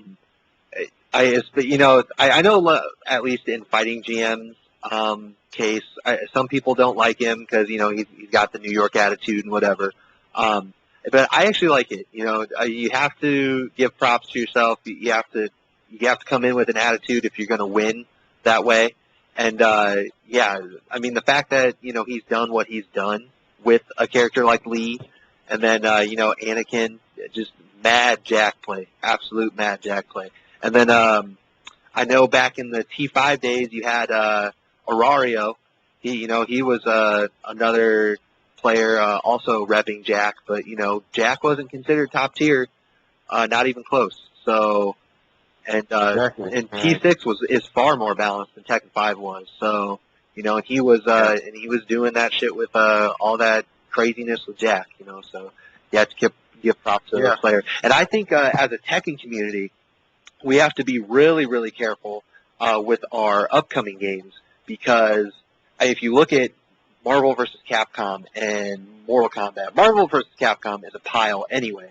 But with that game in Mortal Kombat, like Mortal Kombat, I actually think, I've said this many times on podcasts, but I think it's a fun game.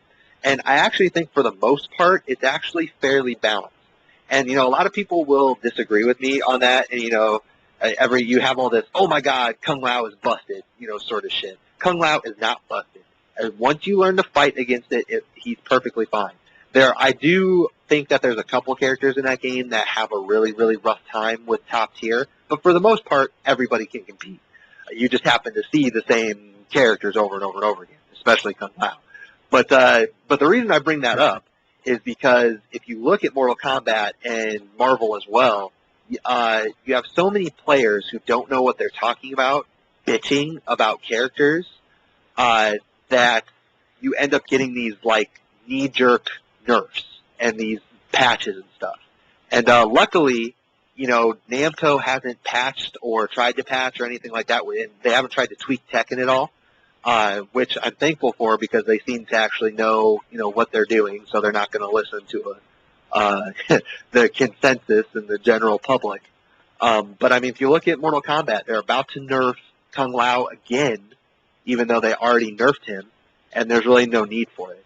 And I really hope that with future Tekkens that they maintain that, and they take their time with patches, they don't nerf or buff anybody that doesn't need it, and they just let the game develop.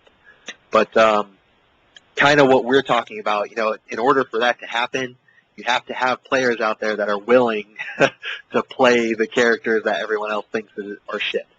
And you have to have them flesh those characters out and show everybody, okay, this character is not as bad as everybody thinks, and this character is not as good. That's really dimming down even more. As the years go by, as more broke games are continually being released.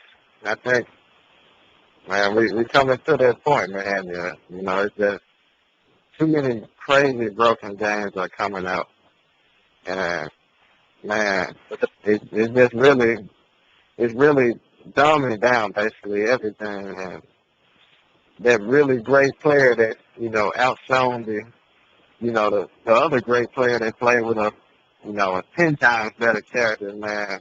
We're not going to see too many events like that in the near future, I don't think, because of the state the fighting game community is anyway. It's too much broken stuff. But and I think patches are good for that reason. If there's something that's really broken, you should fix it. But if you go to Marvel vs. Capcom, what's the first thing that they do? A couple weeks into the game's lifespan, and they nerf Sentinel. Why? He's a good character, but where the hell is the Wolverine nerf? Where are all these other fucking nerfs? You're gonna nerf this one character because everybody who's playing online is bitching about him? No, you need to not do that. But I think the whole nerfing and buff thing is kind of goofy anyway, because just like you mentioned, you're eventually going to have this great player pick up a character that is not the best in the game, and they're going to do well with that character. And I think it kind of takes away from their victories if you buff that character. You know, it's like this character has weaknesses. Yes, every character has some sort of weakness. So just let the players overcome the weakness. You know, but that's all dumbing down, man. Cause everyone's gonna complain to the developers, and the developers gonna feel inclined to release all these crazy patches where all they do is just tone down one character and buff up and create a whole new top tier. yeah. So they really don't do anything. Oh, and especially with the Twitter generation where everybody can just fucking just spam the developer with Twitter messages. It's fucking ugly. So ugly. But and that's one of my problems actually with Tekken 6 is the whole dumbing down thing. Like I do not like the bounce system whatsoever. I think it's a really, really dumb system. And I think part of the reason that they put it in was to dumb down the game for players who don't really have the best juggling mentality. And as a result, you know, you can just give them these cookie cutter combos so they don't really have to think about juggling. And I hate that because I miss the tag days where you just had, everybody had their own combo, you know, and they all did about the same damage or whatever, but they were all different in their own unique way, you know, and everybody had a preference. Oh, I use combo 1 instead of combo 22, you know. But now you have 3 options, you know, if that. And if you're not using those 3 options, there's just no point in even trying. Yeah. So. But I'm really indifferent about the bounce system and really rage mode at this point as well. But I used to think, you know, it was just too stupid, but you know, it's grown on me. I don't have too many feelings about it. Well, once you see X Factor, you don't hate rage nearly as much. Yeah, that's probably why. Like, okay, X that's not Factor fun. and Ultras and all that crap in the other Capcom games, man. But, yeah, I never really had a problem with rage, but because even in Tekken Tag, you know, you had the Netsu system, so even though it went away, you know, it's just making its way back. So I never really had a problem with rage, but you know, I put down Law when T6 first came out. I played Law because I played Law in Tekken 5. I didn't really play Tekken 4 much, but I did play Law in Tekken 4, and he was also one of my mains in Tekken Tag. So I kind of kept the Law streak going, but like the bound system just killed my fun with with playing that character because I don't like his combos with bound at all. So I was like, okay, this sucks. I don't like playing this. You know? I'm switching characters. This isn't fun for me anymore.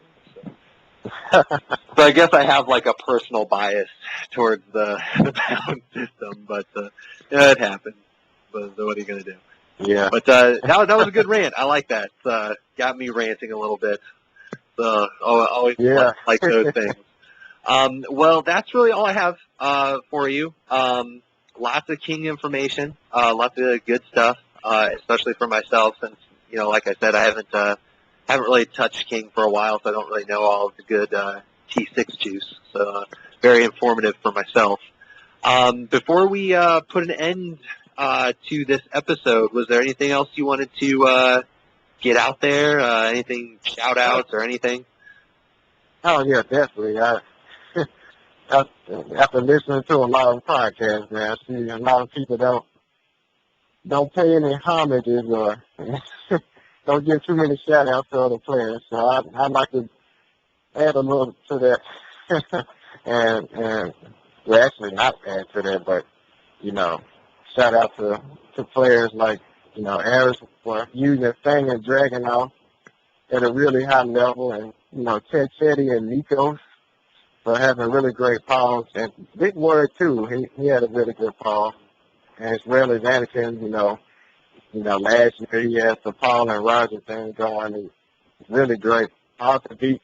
And Coach Chop with that good Bruce, man, the best Bruce I've seen in America at this point. But you still can't count out those like Blackula and Bronson and Tran. You know, they have good Bruces as well. Yep. And had a tough time fighting Blackula. Yeah. I haven't heard that name The guy's forever. coming up.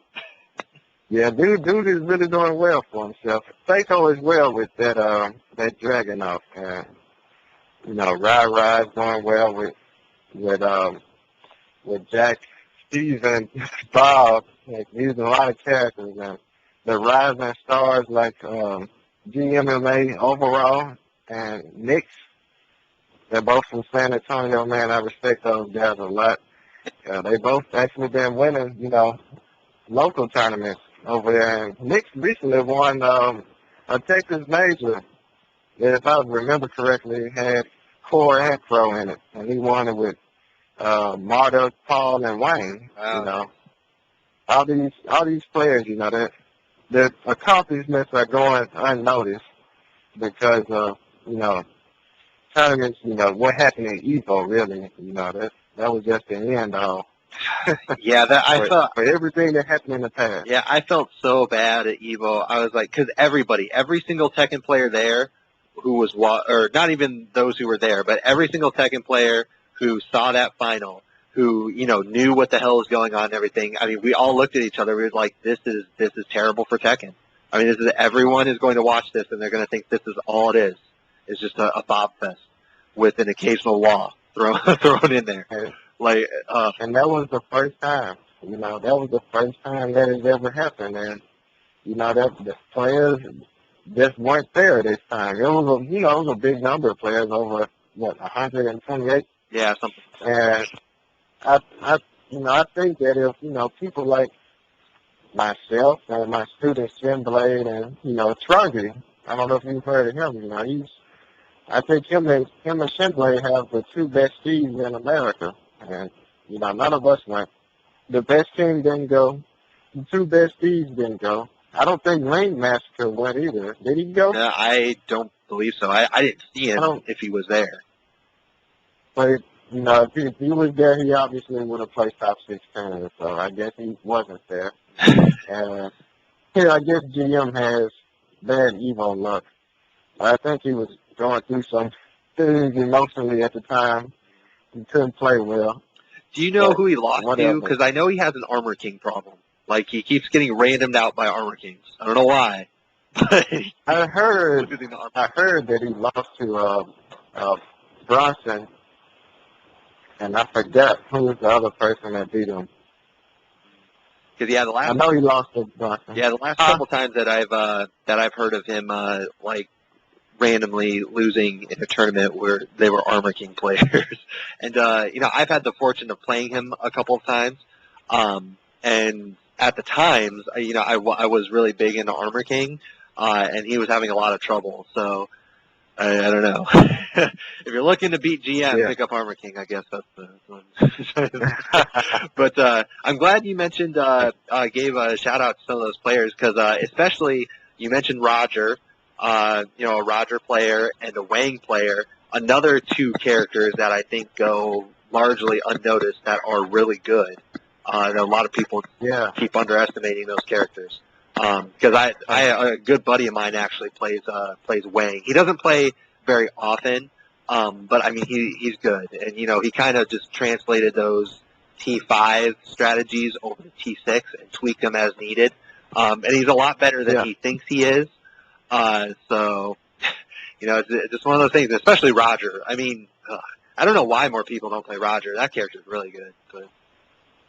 Yeah, I just think, you know, the biggest problem with this whole tier argument and the balance issues on Tekken 6 is really, you know, people just only looking at the here and now, and, you know, the past gets overshadowed so fast.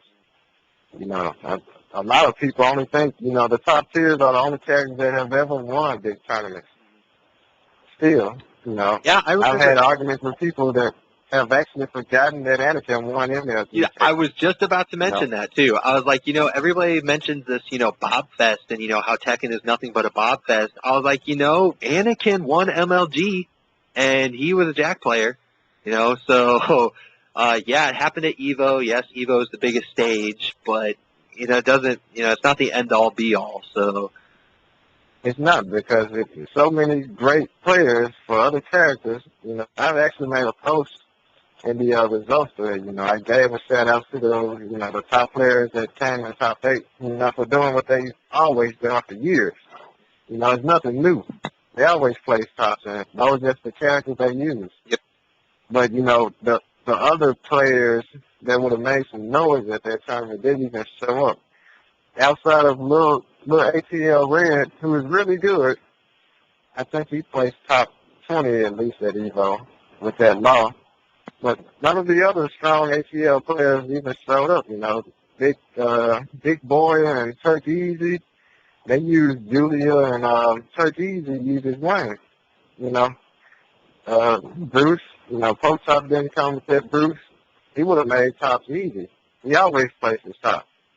Yeah, he's a really solid player. Jimmy Red didn't come, I know he's lost interest in the game, but, whenever he's in a tournament, he's at least placing top 16 with that team.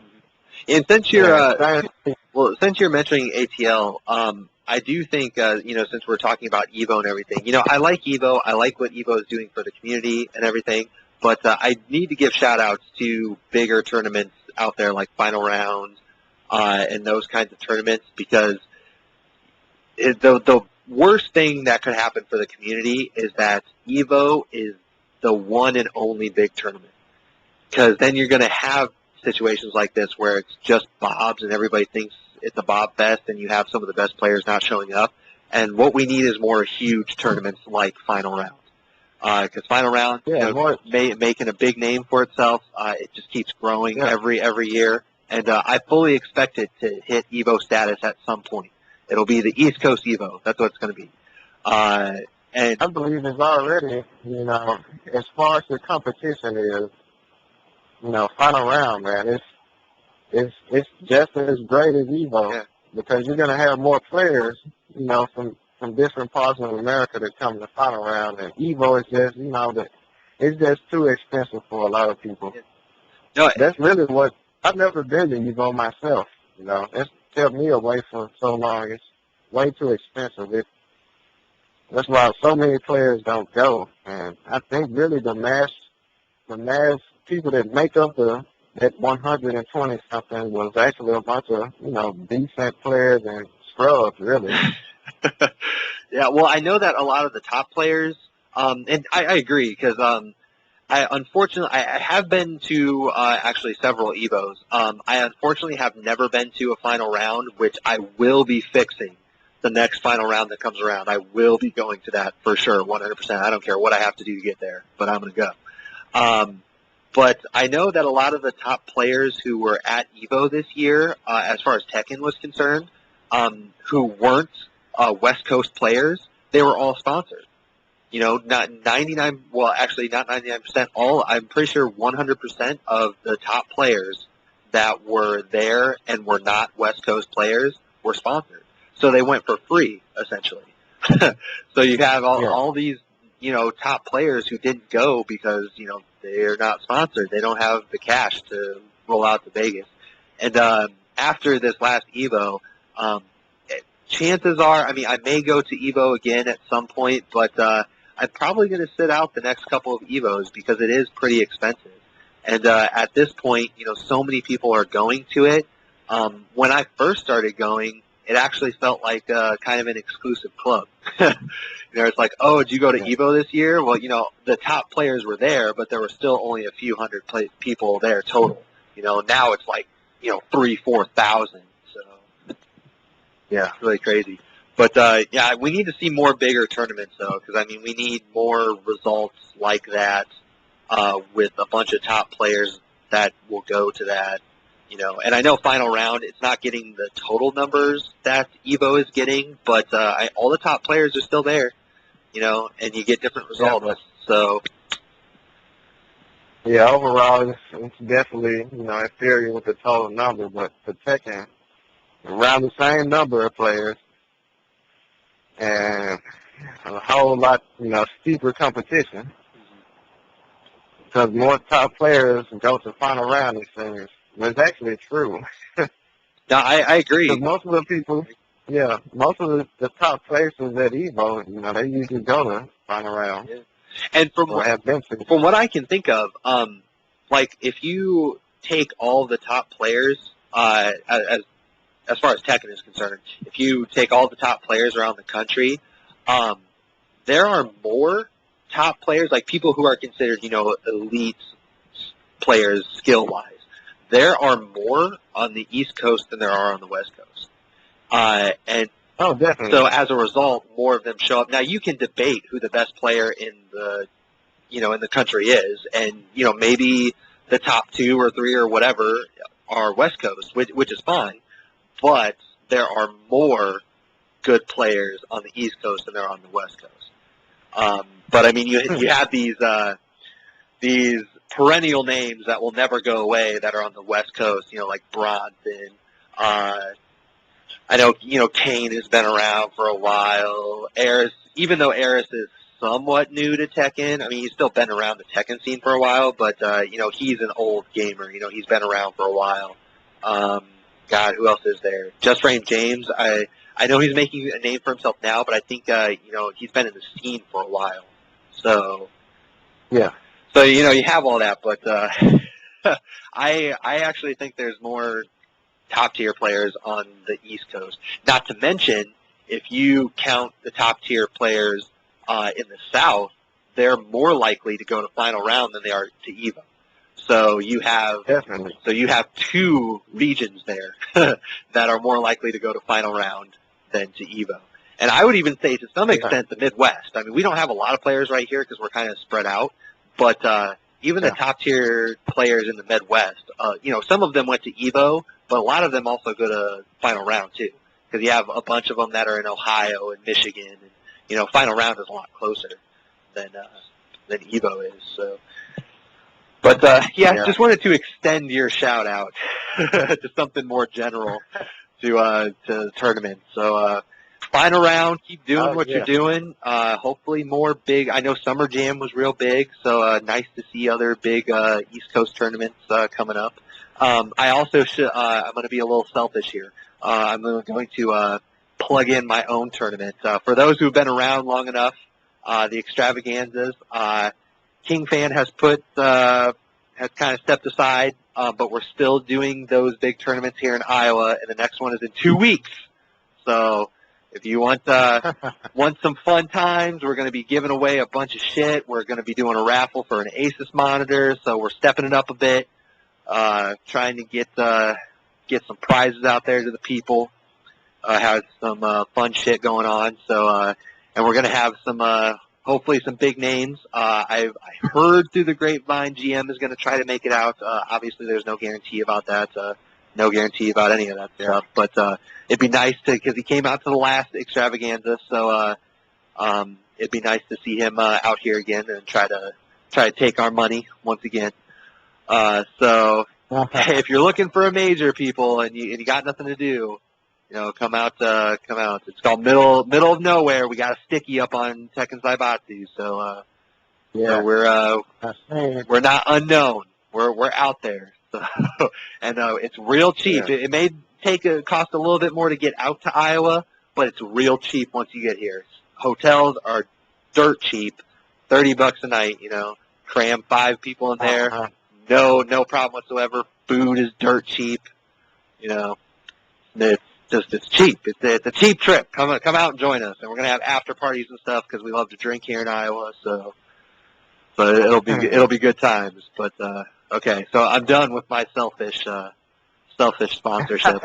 But yeah, I like that shout out. That was really good. That got us some some extra love out there. So anything else that you wanted to say before we call it quits? Oh man, I've been trying not to leave out anybody, man. All my Tennessee people, man. Shinblade, man, Fly Mike, man, James X, Mick, the Herb crew, everybody, and Big GL from Knoxville, Strong, man. I gotta give a shout out to those guys. They've really been, you know, traveling and doing more representation than myself recently. Yeah, you're gonna have to get your ass out to some majors. Yeah, Starts man. playing. I do. Yeah. Well, I Man. like this. This is the shout out episode. Everybody gets some love on this episode. So, Yeah, the shout outs always, the ATL crew, I respect those guys. I can actually kick it with those guys, they're similar to me. We're all from the South. We got, similar personalities. We can kick it and have fun whenever we do see each other, and yeah, those guys are all great. yeah, that's one of the reasons I need Yeah, to get my ass to a final round because it's been a long time since I've kicked it with any ATL people. So I need to change that and rectify that a little bit. Yeah, it's a great tournament, man. There are things that I don't like about it, but what I don't like about final round, I don't like about any tournament. That's the time constraints. Things take forever to finish, but that's any tournament. Yeah. Well, So outside of that, that's really good. yeah. As a community, we're still trying to figure out the whole scheduling thing. So we're pretty bad at that as gamers. So I blame that on all gamers. But hopefully we'll get that fixed. Well, cool. Well, I appreciate, you coming on the podcast. You definitely know your shit. Obviously, you know a lot of people, been around. So hopefully those people who are listening to this podcast who may be newer players, trust your word, trust your judgment. I'll vouch for it, for sure. So, yeah, thanks again for coming on. That's really all we have for today's episode, guys. So we hope you enjoyed. Hope you learned a little bit about King. If you stuck around this long, you heard us rant and give some shout-outs to people, but that's all done with now. So, we are officially done. Thanks for tuning in, and we will catch you guys on the next episode. Later.